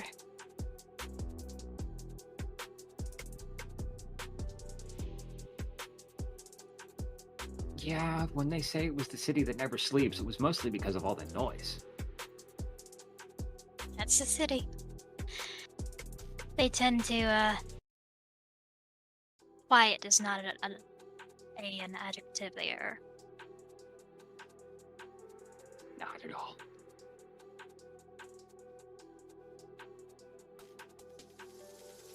And as she's doing this, she's basically, doing a lot of the makeup and the reconstruction on the, corpse. How good does it look?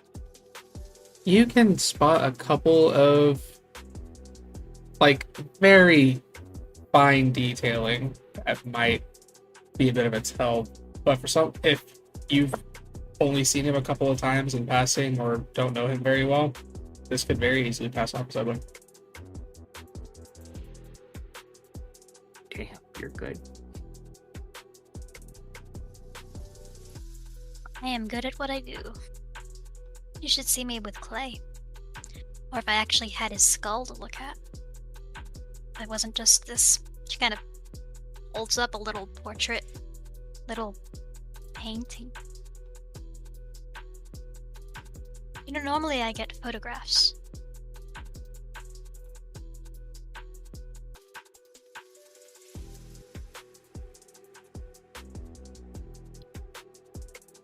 Kind of. It's a little morbid, but from an artistic standpoint, I can't complain about that. Well, you get used to morbid when you work in this field. Or when you're amongst my family long enough.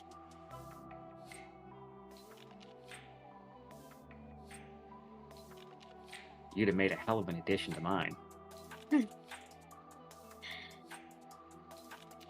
I'll take that as a compliment. Good, it was meant as one.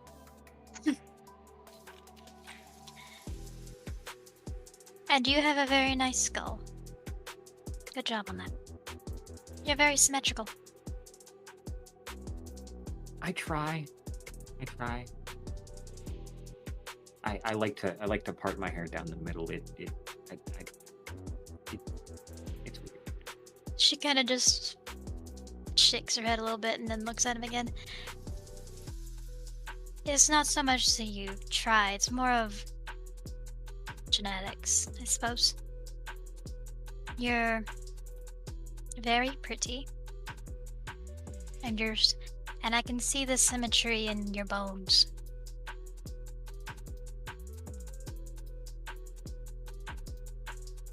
From my mom's side. I'm sure.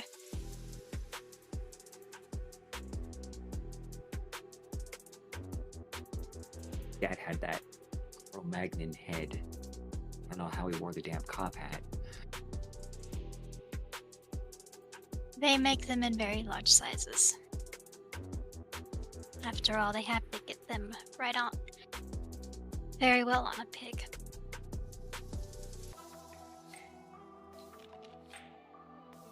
Not big enough to contain that Boston ego, though. Bostonian cop. It's amazing that he wore a hat at all.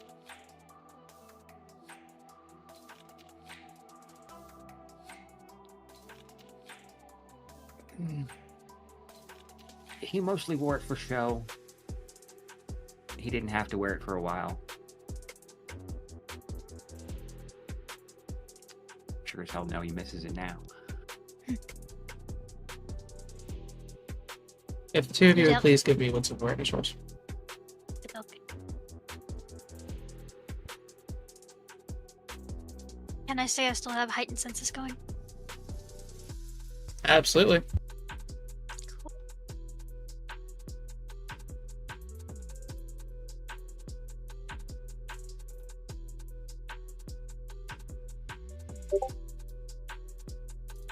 Three. 5. Okay. Just a moment.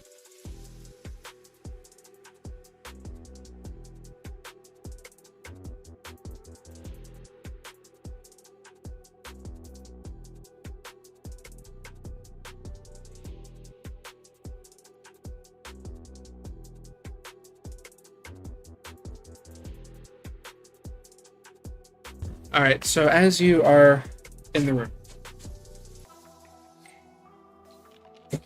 you hear the screeching of tires go by. After a few moments, Orban comes in. A little bit of a panic. We need to go. Somebody has set the front of the building on fire. What? The building's on fire. Alright, we need to get this with us. I will prep a car. And he turns around and leaves.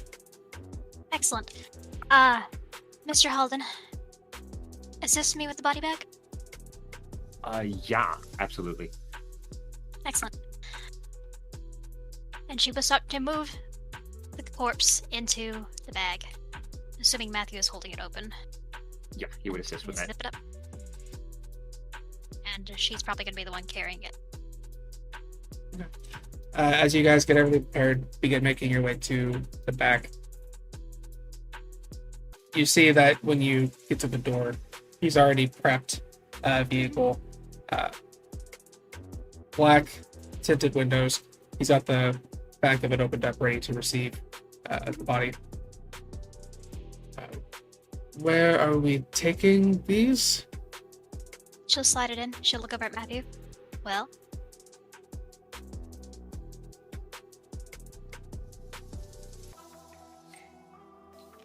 Head to the dolly. You want us to take the body? Turns to Maggie. Yes. Very well. it's He Dr. Corin. sets everything aside, and he goes and gets in the driver's seat. As you guys get in, Mhm. you begin heading off back to the east side of town. Matt is going to send a text to Edwin. Incoming. It'll make sense when we get here, but I'm bringing you with us. After like 2 minutes, you get a reply. I don't think it's good I go anywhere right now. Oh, he's gonna send back you in quotation marks. You to you. You do not get another reply. As you make your way to the dolly, you'll shift seats again. Just about. Nick. Quick there, checking the ADHD vortex recording. We're recording, yeah. Okay. You make your way to Books and Bourbon. What is Sophie doing as Nick is making his way there? Sophie is up in her room collecting a bunch of clothes and her most prized books into a bag.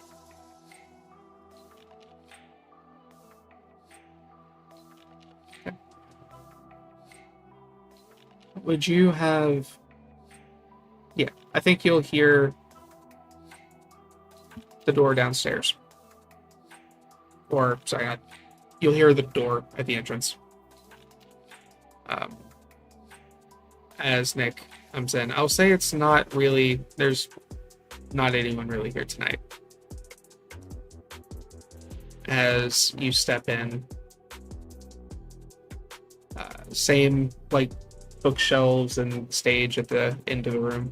Everything looks as it was, but not nearly as busy, and it looks like the books might be picked through a little bit.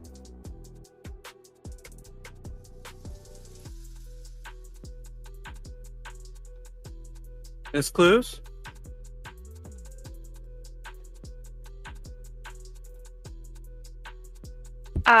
I'll open the door with the pack by my bedroom and yell down the stairs, "Hello!"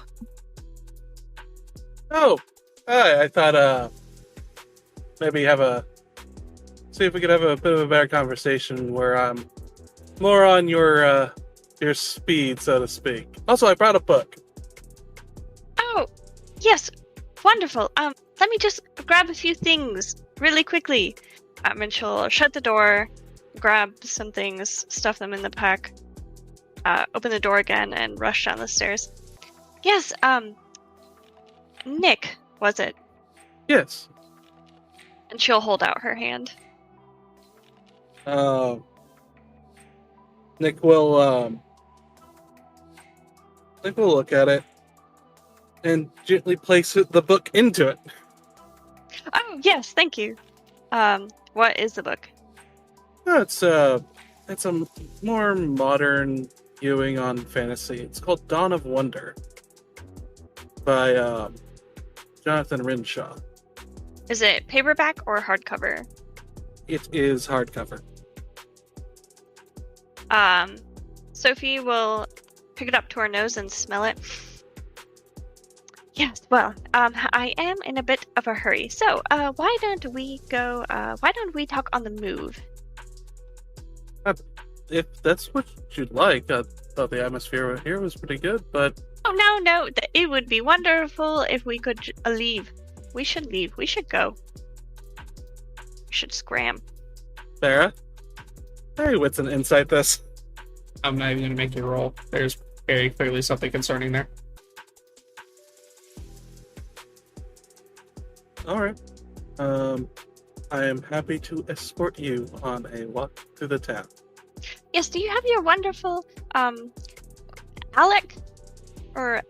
Alex. Was it Alec? And Alex? Alex, yes. And he is, in the car. Yes, wonderful. Let's go right there. So you'd like to drive around? And Yes, he's why already moving to help her leave. Yes, why don't we feel where the, what was it you said? It wasn't jive. 5. Where the jives take us. Sure. It's all good jives. Let's get in the car and go. I assume you want to lock up? Oh no, the bartender's got it. You've got it right, Gary. Yeah, I got it. If you don't Alright. see me for a little bit, don't worry, everything is fine. I No, usually don't. Shut the door behind me. And Nick will take her to the car. You make your way over to the car. Yes,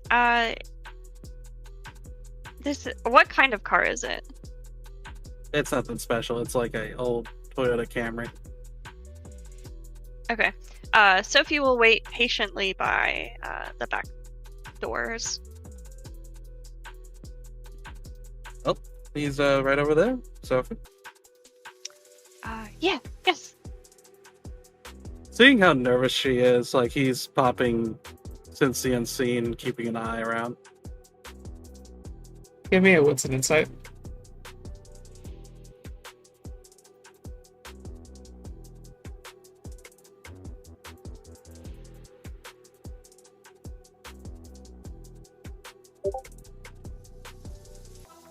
That is a messy crit 5.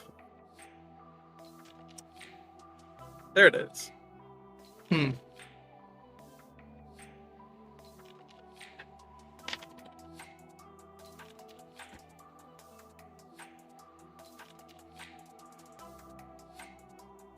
feel like this die is loaded. You become a little paranoid as it dawns on you that they're waiting for the door to be opened, and you're just standing there. Opens it for them. Yes, thank you. And Sophie practically dives into the car with her pack. It becomes clear that you are just struggling with interacting in these situations, and I will say it's going to make you a little uncomfortable for a little bit with this exchange moving forward. You guys get in the car. If you guys want to talk in the car, the scene is yours for you as you were driving.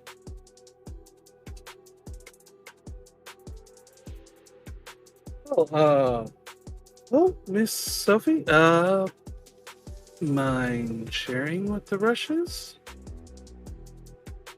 Oh, the Russians? I'm sorry. I don't want to get involved with them, but I didn't realize that. The hubbub, the pick up and go, the butterflies in the stomach. Oh, no, I'm fine, dear. I'm just so excited to see the city. I haven't really seen the city. You had mentioned your friends with that situation. Would you happen to have a safe place that your friends meet where possibly I could find more information about this missing young woman? You must have some sort of house where you plan to bring her back after, right? You don't just plan to get her out of the big house, as it were, and then have nowhere to go. You must have a safe place, right? I mean, I came to try to get to know each other more, but I mean, that's quite the ask again. No. We can get to know each other on the ride.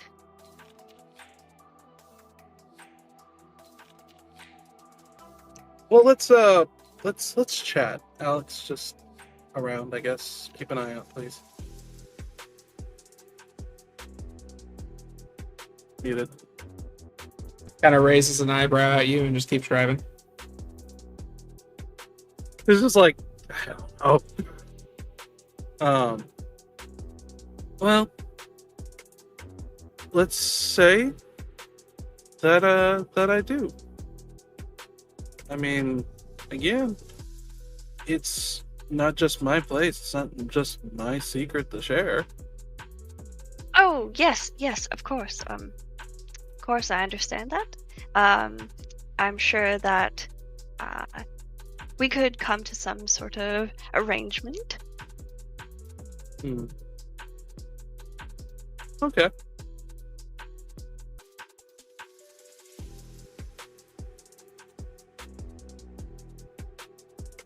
Nick will pull out his phone, and he's going to he's going to send out a group text. Got a new monk that might have ties to this. Apparent is very scared for some reason right now and asking for a safe place. I'm not exactly looking to bring her to our haven, but I mean, unless y'all have other ideas, I could use some help. Are you writing more for your novel? Because I'm not sure that's the time to do this. If you don't mind, I know it's very exciting to have Sophie, new information. I am conferring with the people, with the group that has a stake in this. You haven't, given them a ring or anything. Should we stop somewhere? I'm sure we can find No. a place with a... Sophie, it's okay. Think of it like letters that move unseen and easily. Like radiation. Honestly, it's not Sending a completely signal. wrong with that. That is actually surprisingly on point to an extent. But yes, kind of. Alright, well, yes. I'm just waiting on them to get back to me. Alright, well, how long does that usually take? I mean, the phone, it can take a while if you miss them, if they're not there. I will see. I'm also trying to work out. I don't want to leave you holding the bag. Your phone buzzes. In the lurch. Mm-hmm. It is a text from Edwin. Mm-hmm. In fact, the entire coterie will receive the text. To the dolly. No. It would seem the choice is made for us. Alex, gotta get to the dolly fast. Thumbs up and begins Dolly, driving like a quickly. toy? It would seem Edwin has superseded things. Yes, alright, but, Dolly, is that like baby doll?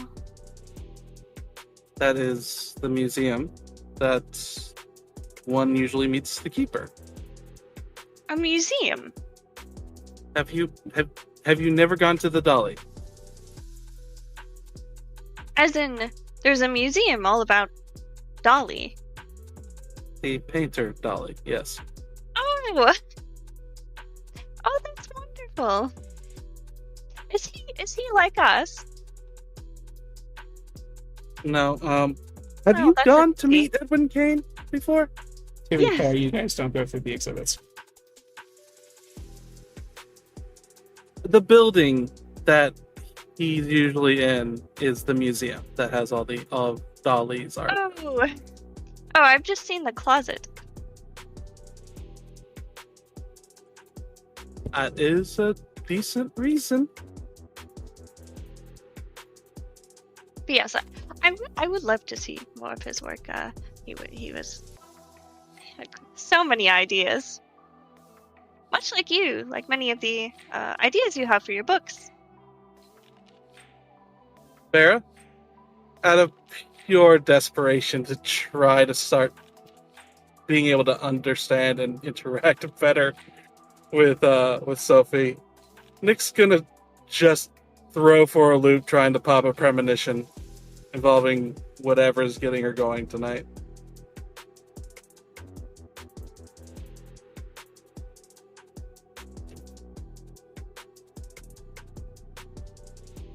Okay. Give me the rouse check. Resolve an aspects. Yeah.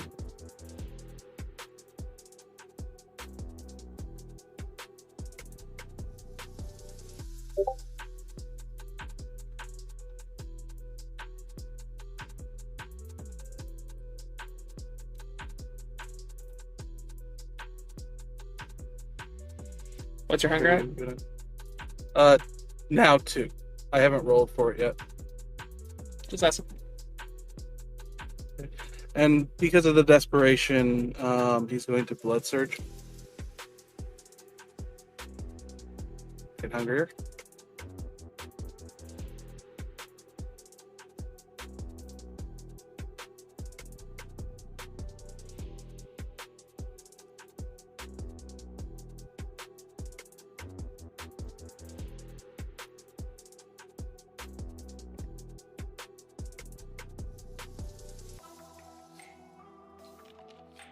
I'm also going to spit into willpower.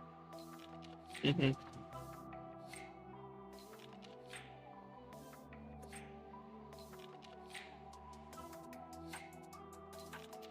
7 successes. And this is too clean. What might be bothering? Yeah, it's like he's just doing anything to have something to get a better grasp on this whole interaction. And knowing what's bothering her is probably the best chance. The constant nagging in the back of your head about whether or not you are handling any of these exchanges properly. The back and forth that you've been having finally kind of gets to a boiling point as you just release your consciousness into anything that might be able to scratch to the surface. And suddenly you are standing in an open field. Completely overcast. And almost monochrome. There is not a sign of any life anywhere. The ground is barren. Structures and things seem ruined in the distance, but you notice something about a few feet from you. You notice something starting to protrude from the dirt. And as you approach, you reach down and begin moving some of the dry, ruined earth. You reveal a bone that quickly lunges out as a skeletal arm grasps around your throat, and then out of the dirt, half of a skeleton bursts out with large fangs, and then you snap back.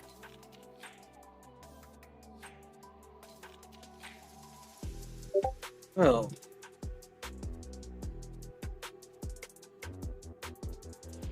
takes skeletons and to a bit of a different degree. Oh no, Edwin didn't have any skeletons in there. It was just us. Alex, tap your shoulder. We're here. One moment. Sophie?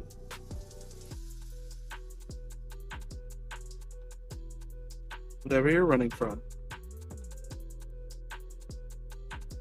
it's okay to share it if you feel you must.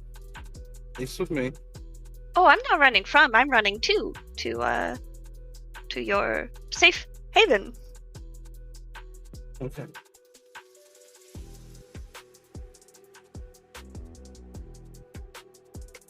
Feel it's worth saying that I'm sorry, but it will get better.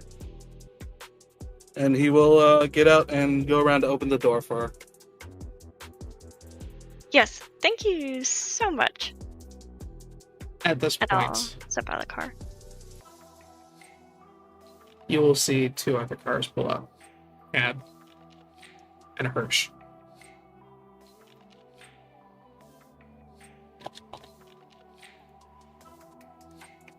All of you get out of your respective vehicles and are standing outside of the Deli Museum. And this is where we're going to end our episode. We will pick up here next week. Thank you all for joining us for this interesting little story we've had tonight, and thank all these lovely players here for putting up with the bullshit I throw at them. We will see you all in the next chapter.